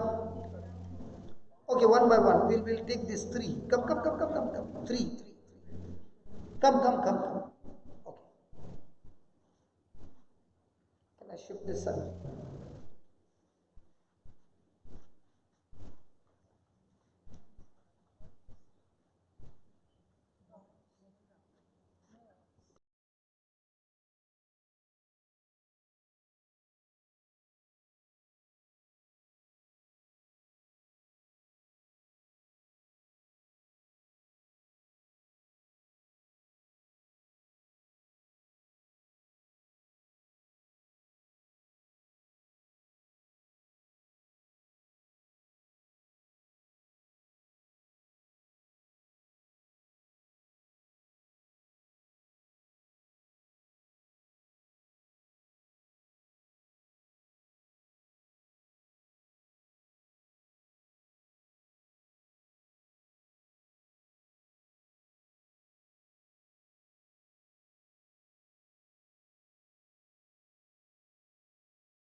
That speaks about bones. So let's go to Psalms 22 and verse number 14. Now, before we read that scripture, I want 4 volunteers who are willing to touch them and heal them. Because when I heal them, then you will say, God has given him special powers to heal. So I'm here to show you that when you open your mouth, believe in the word and speak it out by faith, faith in the word will bring supernatural result in their life. So can I get 4 people? Fantastic. Yeah, come. Come.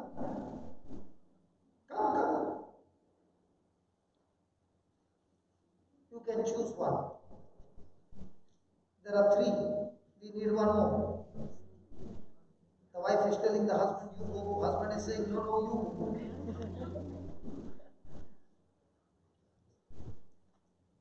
Yes, you can choose one. You can choose here.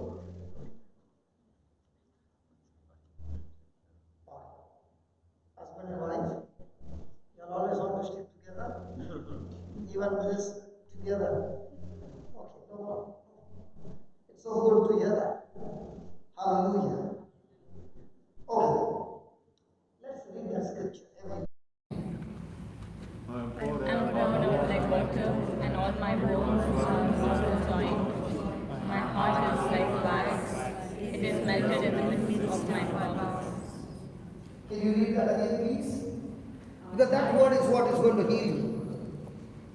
I'm poured out like water, and all my bones are out of joint. My heart is like wax. It is melted in the midst of my bowels. Okay. Now this is a description of Jesus when he hung on the cross. The prophecy given that when he would hang on the cross, he would go through such punishment, unjust punishment and torture that every one of his bones would be out of joint.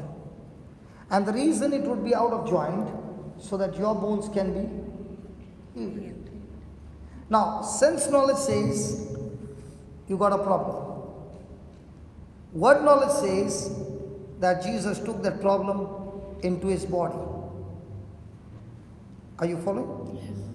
So whatever you got, he took it into his body. Is it ever recorded in the Bible that Jesus had sickness? No.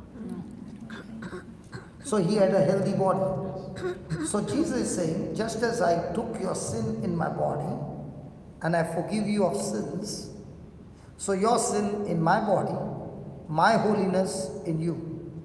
In the same way, your sickness in my body, my good health in you. Did you follow this? So now when you are going to talk words, the words coming out of your mouth, you will hear it with your ears. That word will enter your ear, go and find the place where the trouble is and destroy it.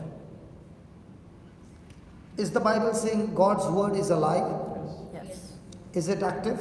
Yes. Is it powerful? Yes. Is it effective? Yes. Is it energetic? Yes. Does it even operate? Yes. Now I've got one issue that I have to tell you. Your operation will be in front of everybody. Is that okay? Okay. Your operation will not be horizontal, it will be vertical. Is that okay? Yes. There will be no cuts, no stitches, no bleeding. Is that okay? And there will be no charge. It's good. Are you agreeing to all these conditions? And the person who is going to perform, God has anointed his hand to do that surgery. Is that okay? Yes. And I think so you're doing your first surgery? Praise God. Hallelujah.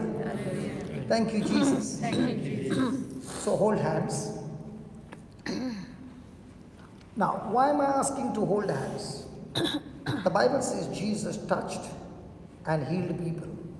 So when you touch, your belief, your agreement to God's word releases the anointing inside and heals the person.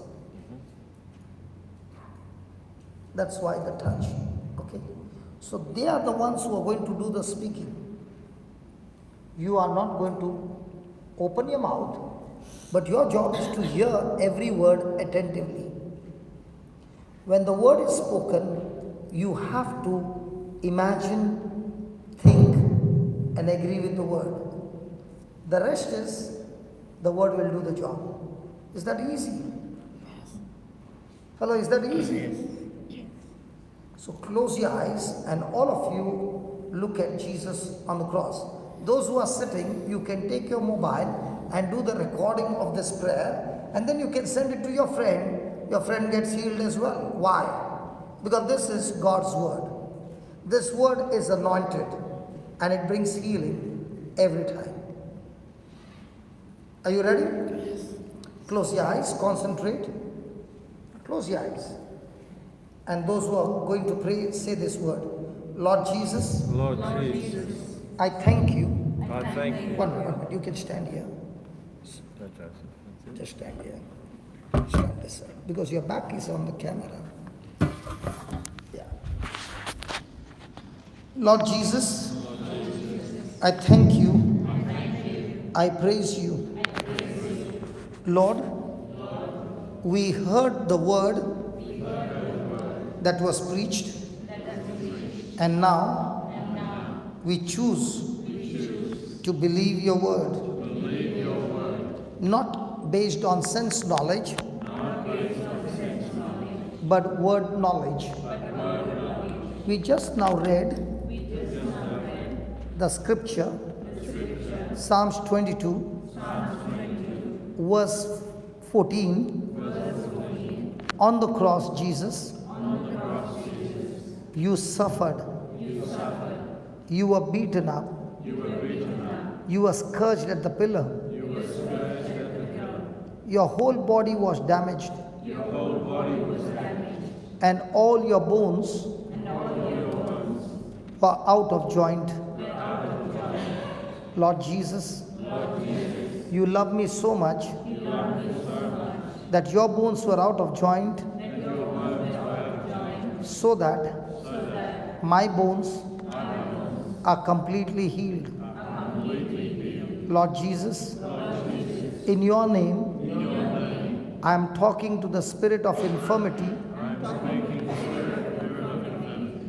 In the name of Jesus, you spirit of infirmity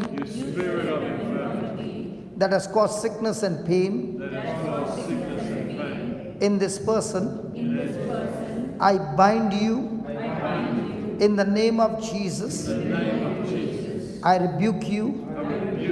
I curse you, just like Jesus cursed the fig tree, and it died.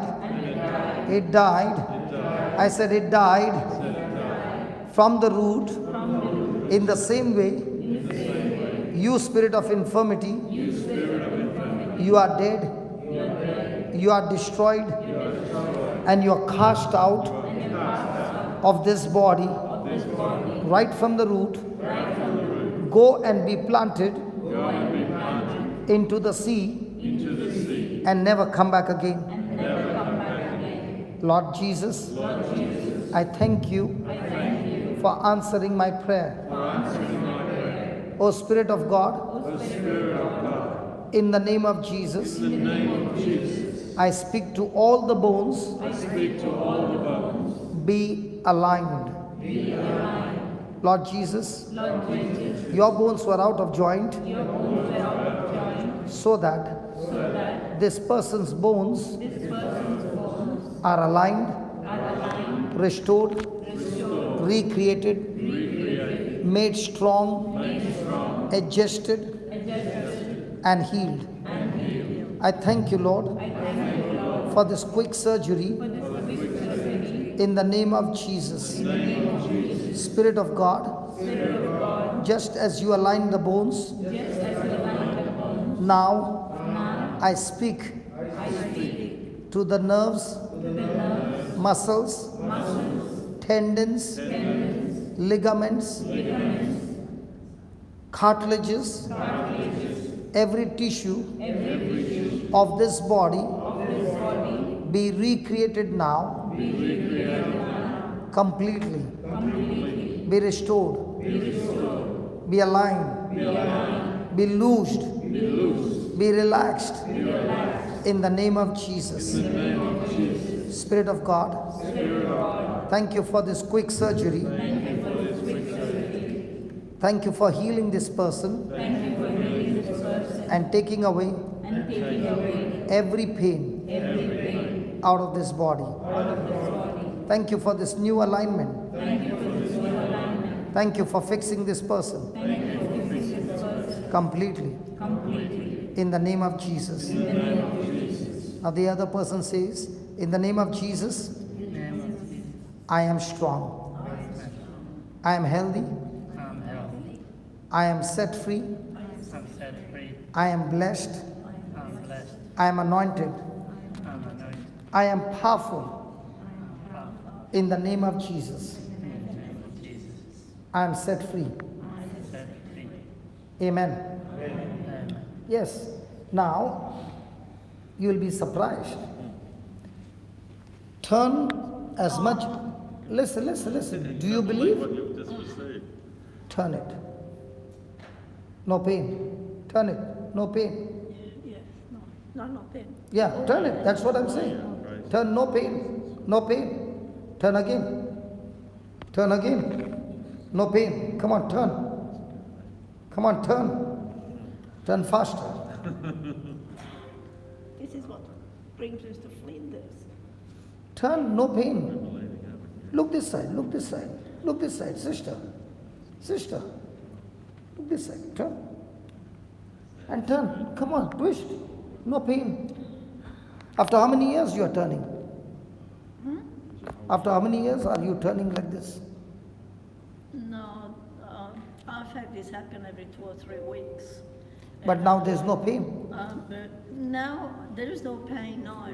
And move your legs. The last time I turned a little bit, I had put up. Yeah.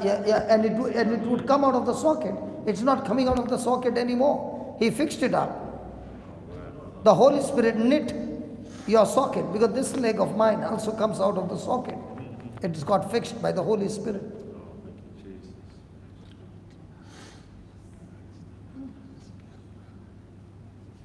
This is how it works. Sense knowledge, word knowledge. Move your back. No pain. No pain. Cracking all over.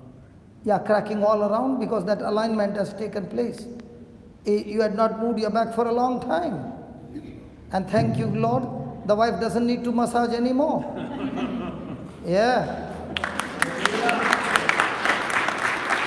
I could not go further than this. You could not do further than this. And now what are you doing?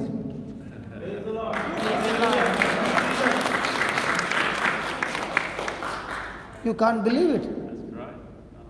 Isn't that good? Well, I was shaking this side. When she held me here, I was shaking for a while. Sorry, you were what? I was shaking this side Yeah. while she held my hand. I told you that for, the for a while, and I told then you. came smooth down. Yeah, that's what I told you. When she's holding your hand, it's like electric power flowing through that hand. Is it really? Is it real? Definitely. Good. So when you move from sense knowledge to word knowledge, one scripture fixed up everything. Yes, Thanks. move your leg. Move your- Don't feel shy. Come on. No, I don't have any problem to movement, but the pain is there all the time. But at the moment, I feel There's no pain. Praise God. For how many years this pain was?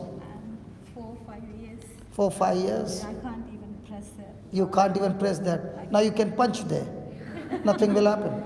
Yeah, no pain when I press it. No pain. Says the Lord. And this sister, you are not coming on the camera. Can you come this way? Yeah, tell me. No, my hands are good. It's really good. My Now back is loose. good. Yeah. Yeah, good. And after how many years did you get this relief? Oh, just a couple of years. Yeah.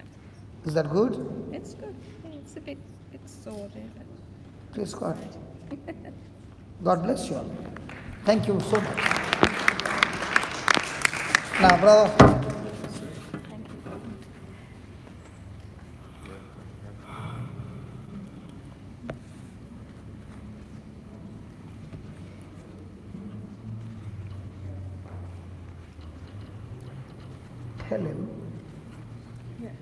Tell him what all healing took place so that his faith starts rising.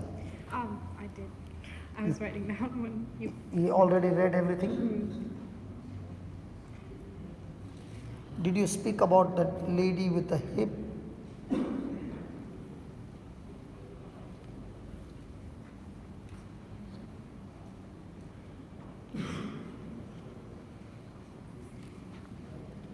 It would come out of the socket.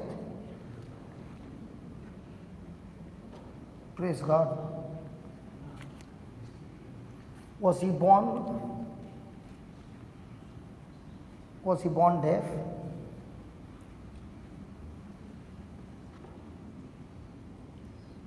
He can't speak. Yeah.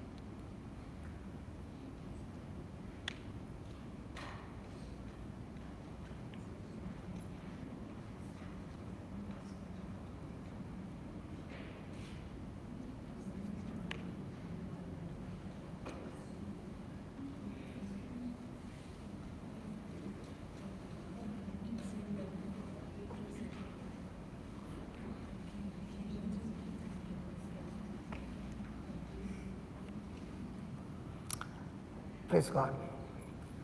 Let's pray.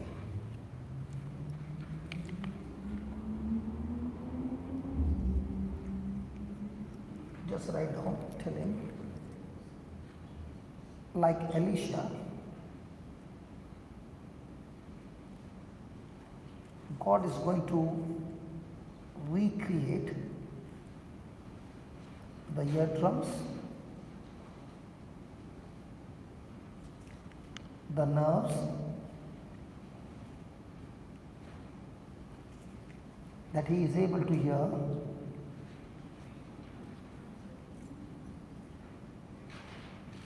Brother, I need your help. Brother, I need your help.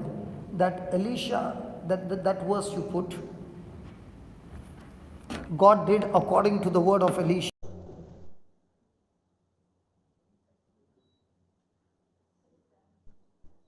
6:18. Just put that word of Elisha.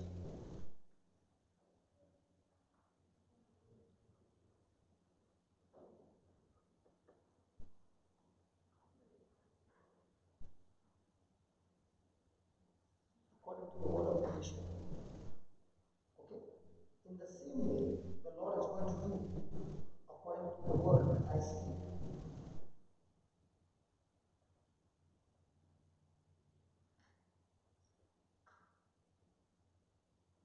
I'm not speaking my word.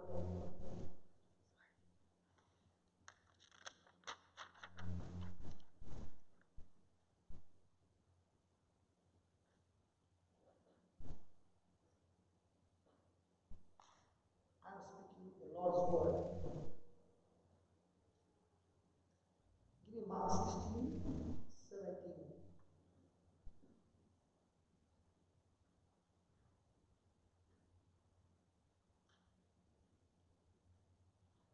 This brother of ours is born deaf and dumb by birth.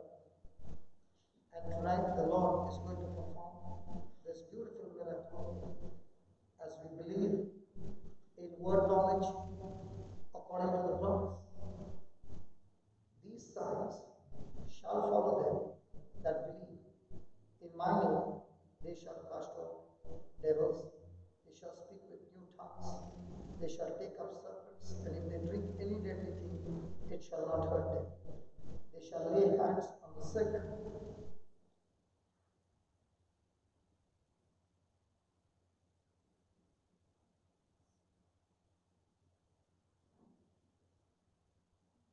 Done?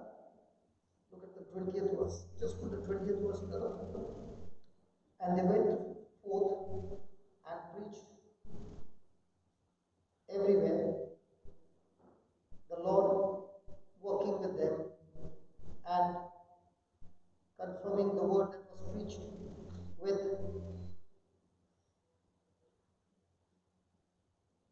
asking, does he believe that what I preached, the Holy Spirit is going to confirm that word. Does he believe?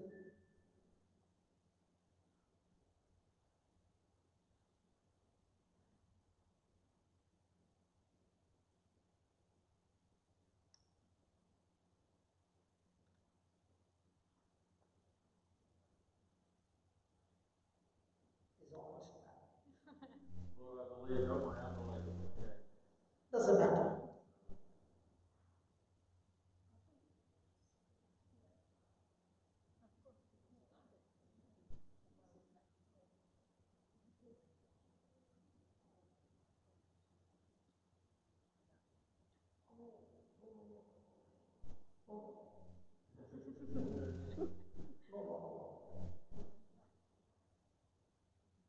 Father will is to heal you. I'll show you. Acts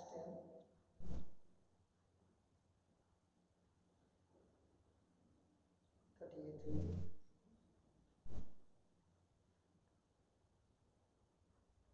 How God anointed Jesus of Nazareth with Holy Ghost and with power, who went about doing good and healing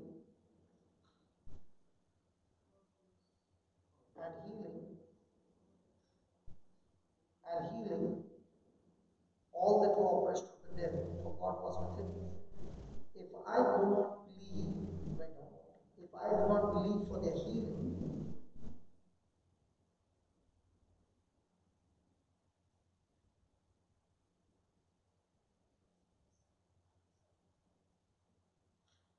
then it won't happen.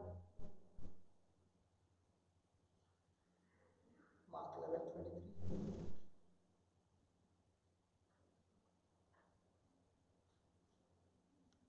It's a good communication.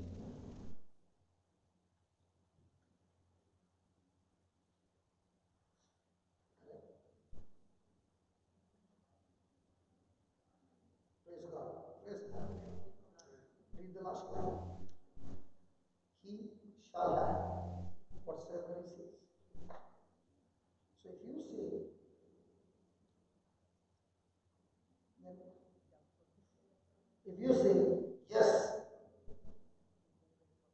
but for him to do, you should, okay? Verily I say to you that whosoever shall say unto this mountain, be thou removed, and be thou cast into the sea, and shall not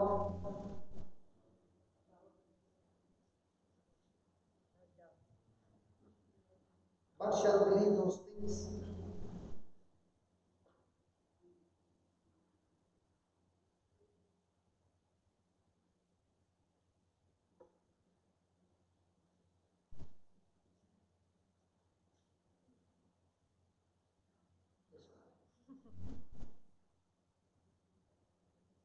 Yes. So you firmly believe his word. Okay?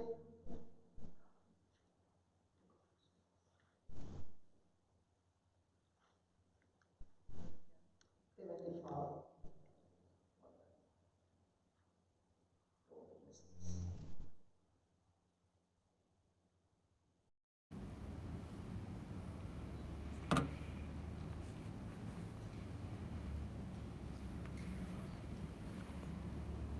Heavenly Father, I thank you, I praise you.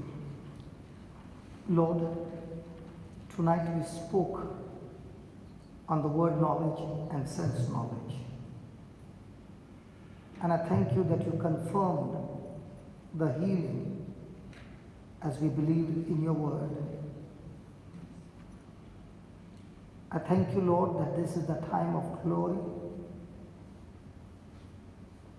I thank you, Lord, for the authority and power that you have given me. In the name of Jesus, I'm talking to this deaf spirit, this dumb spirit. In the name of Jesus, come out of him.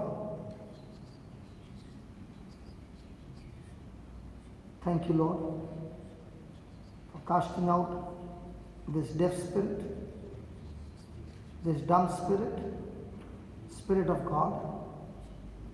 Recreate his ears. I command the nerves to be recreated. I command the eardrums be recreated. The whole connection to take place now in the name of Jesus. And the ears completely recovered and restored. The anointing removes the burden and destroys the yoke of the devil. The yoke of the devil is destroyed. Ears be open now that is able to hear clearly in Jesus' name. Amen.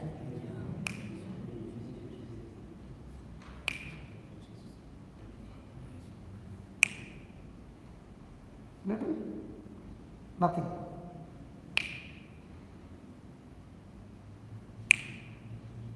Okay. Father, thank you.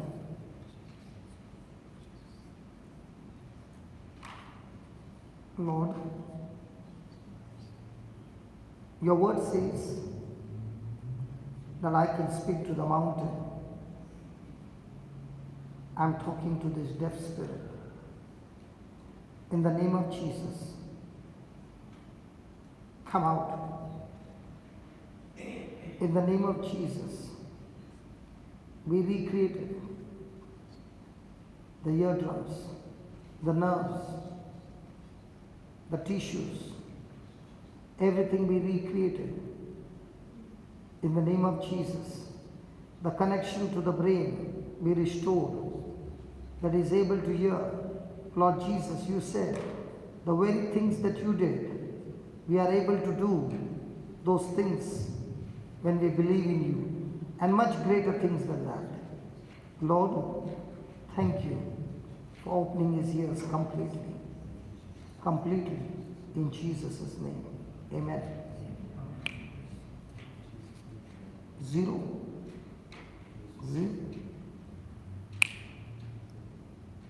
Nothing.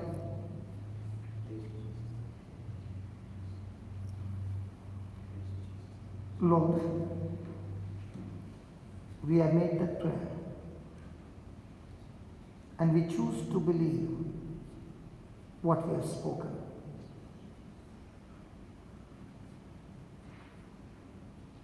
Because your word is alive and active, and I still choose to believe that as your word has been spoken, his ears are opened and is able to hear. Like Elisha said,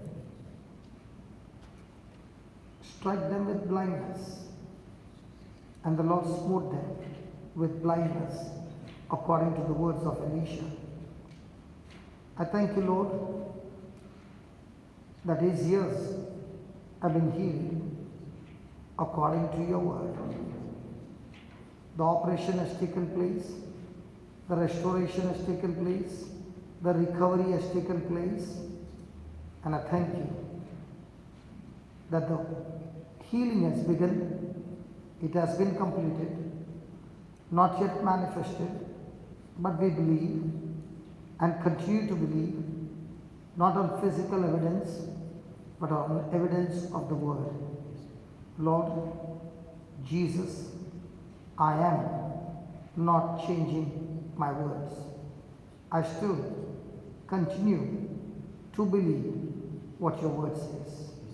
And I thank you and I praise you, Lord, that as we continue to say, we see your glory. In Jesus' name. Amen. Amen. Amen. Okay? Thank you. Praise God. Thank you. Hallelujah. There are times when the healing has not taken place instantly. But there are times when the healing has taken after 3 days, 2 days, but it has surely been done. So even though it has not manifested, I am not changing my words, because God's word still is the same. Facts changes, truth never changes, because it's the same yesterday, today, and forever. Amen? Amen? And thank you, my brother. Praise God.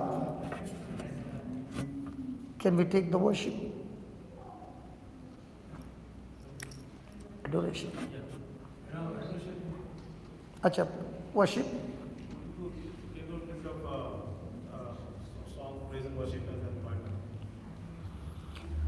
How many of you learned something that will help you in your everyday life?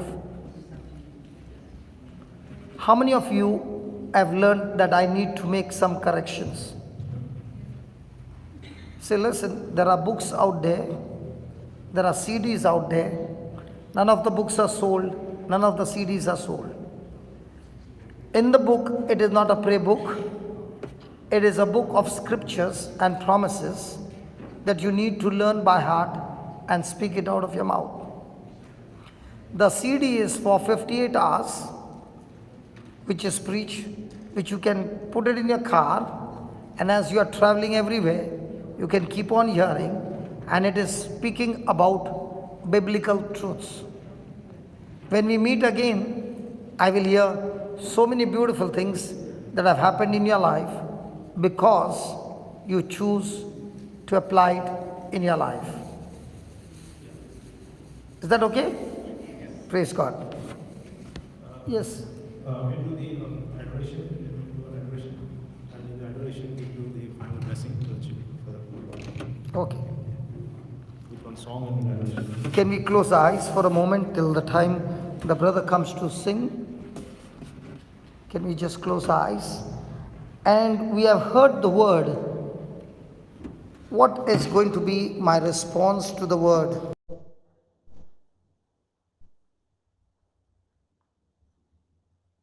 We have been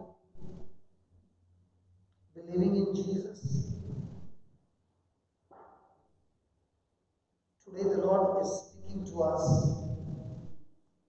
Just like a grain of wheat falls into the ground and dies, it produces much fruit. But if it doesn't die, it produces nothing. In the same way, our words are seeds, our thoughts are seeds, our emotions are seeds. Let us make a decision from now on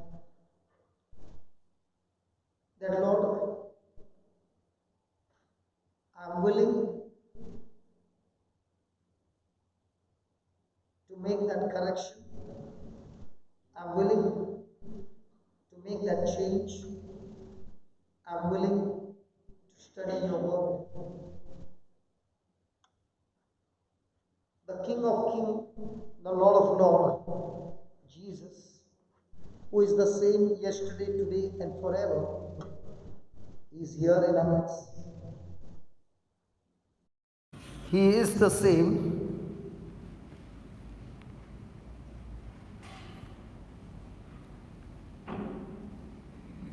And He wants to touch you. He wants to transform your life.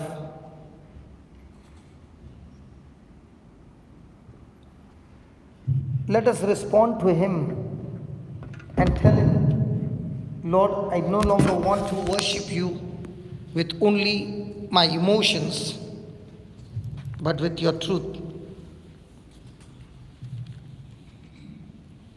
The Bible says, Jesus says, true worshippers worship God in spirit and in truth. Teach me, Lord, to worship you in spirit and in truth, that is your word.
You have given them bread from heaven. Yes, source of all happiness. Let us pray.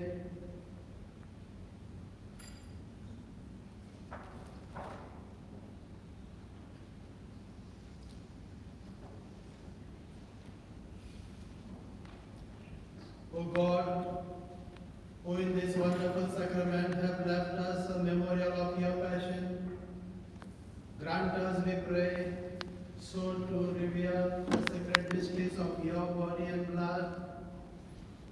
that we may always experience in ourselves the fruit of your redemption, you who lives and reigns with God the Father, in unity of the Holy Spirit, one God, forever and ever. Amen. Blessed be God. Blessed be God. Blessed be His holy name. Blessed be His holy name. Blessed be Jesus Christ, true God and true man. Blessed be Jesus Christ, true God and true man. Blessed be the name of Jesus. Blessed be the name of Jesus. Blessed be His most sacred heart. Blessed be His most sacred heart. Blessed be His most precious blood. Blessed be His most precious blood. Blessed be Jesus in the most holy sacrament of the altar.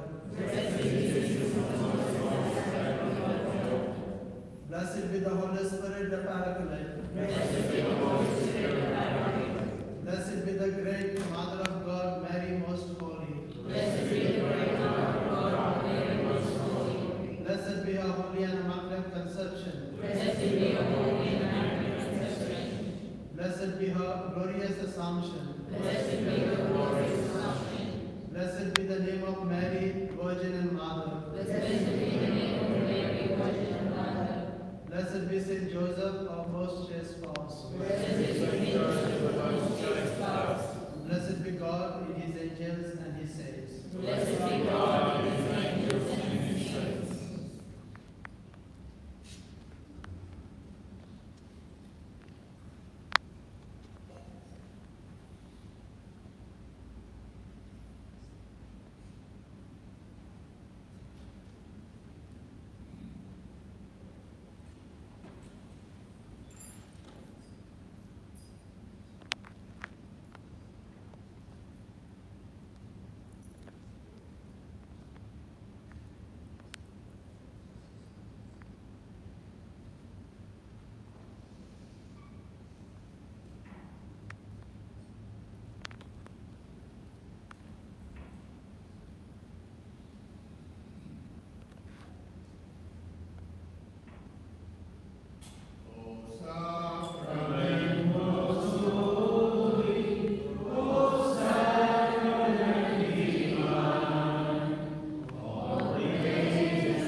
Together we sing 5 hymns for 5 praise song and go for a supper outside the walls.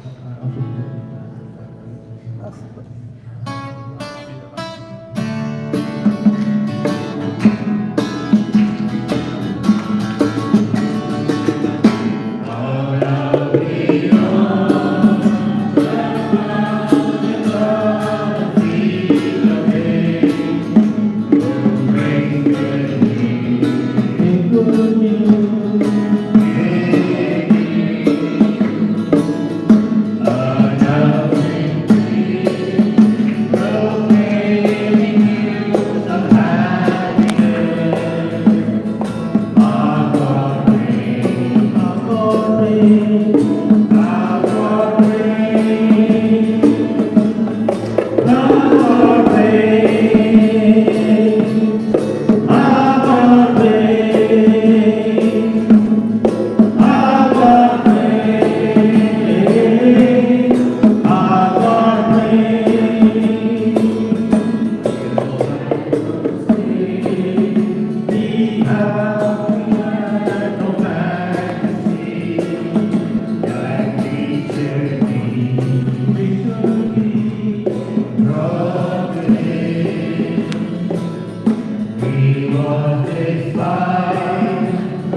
God, now and forever. Now and forever. Jesus is God. All people say, Amen. Amen. All the people say, Amen. thank you very much.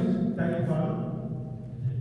Thank you, wonderful coming out tonight. Brother Johnson, Daniel and his friend, coming all the way to St. Luke's at Nollongadales, down here in Little South Australia. We so much need that touch of the Holy Spirit, don't we, to heal us. We thank Jesus most of all for visiting us this evening in the power of His Word, in the anointing of His Holy Spirit, in the grace of His Father. And what a beautiful feast day today we have right between St. Patrick this morning and St. Joseph tomorrow. So we're in a very blessed place. So we thank God for Jesus. Thank God for everybody here tonight who's contributed and cooperated with the gift of the Holy Spirit. So we thank you most of all. Give it up for Jesus. Thank you.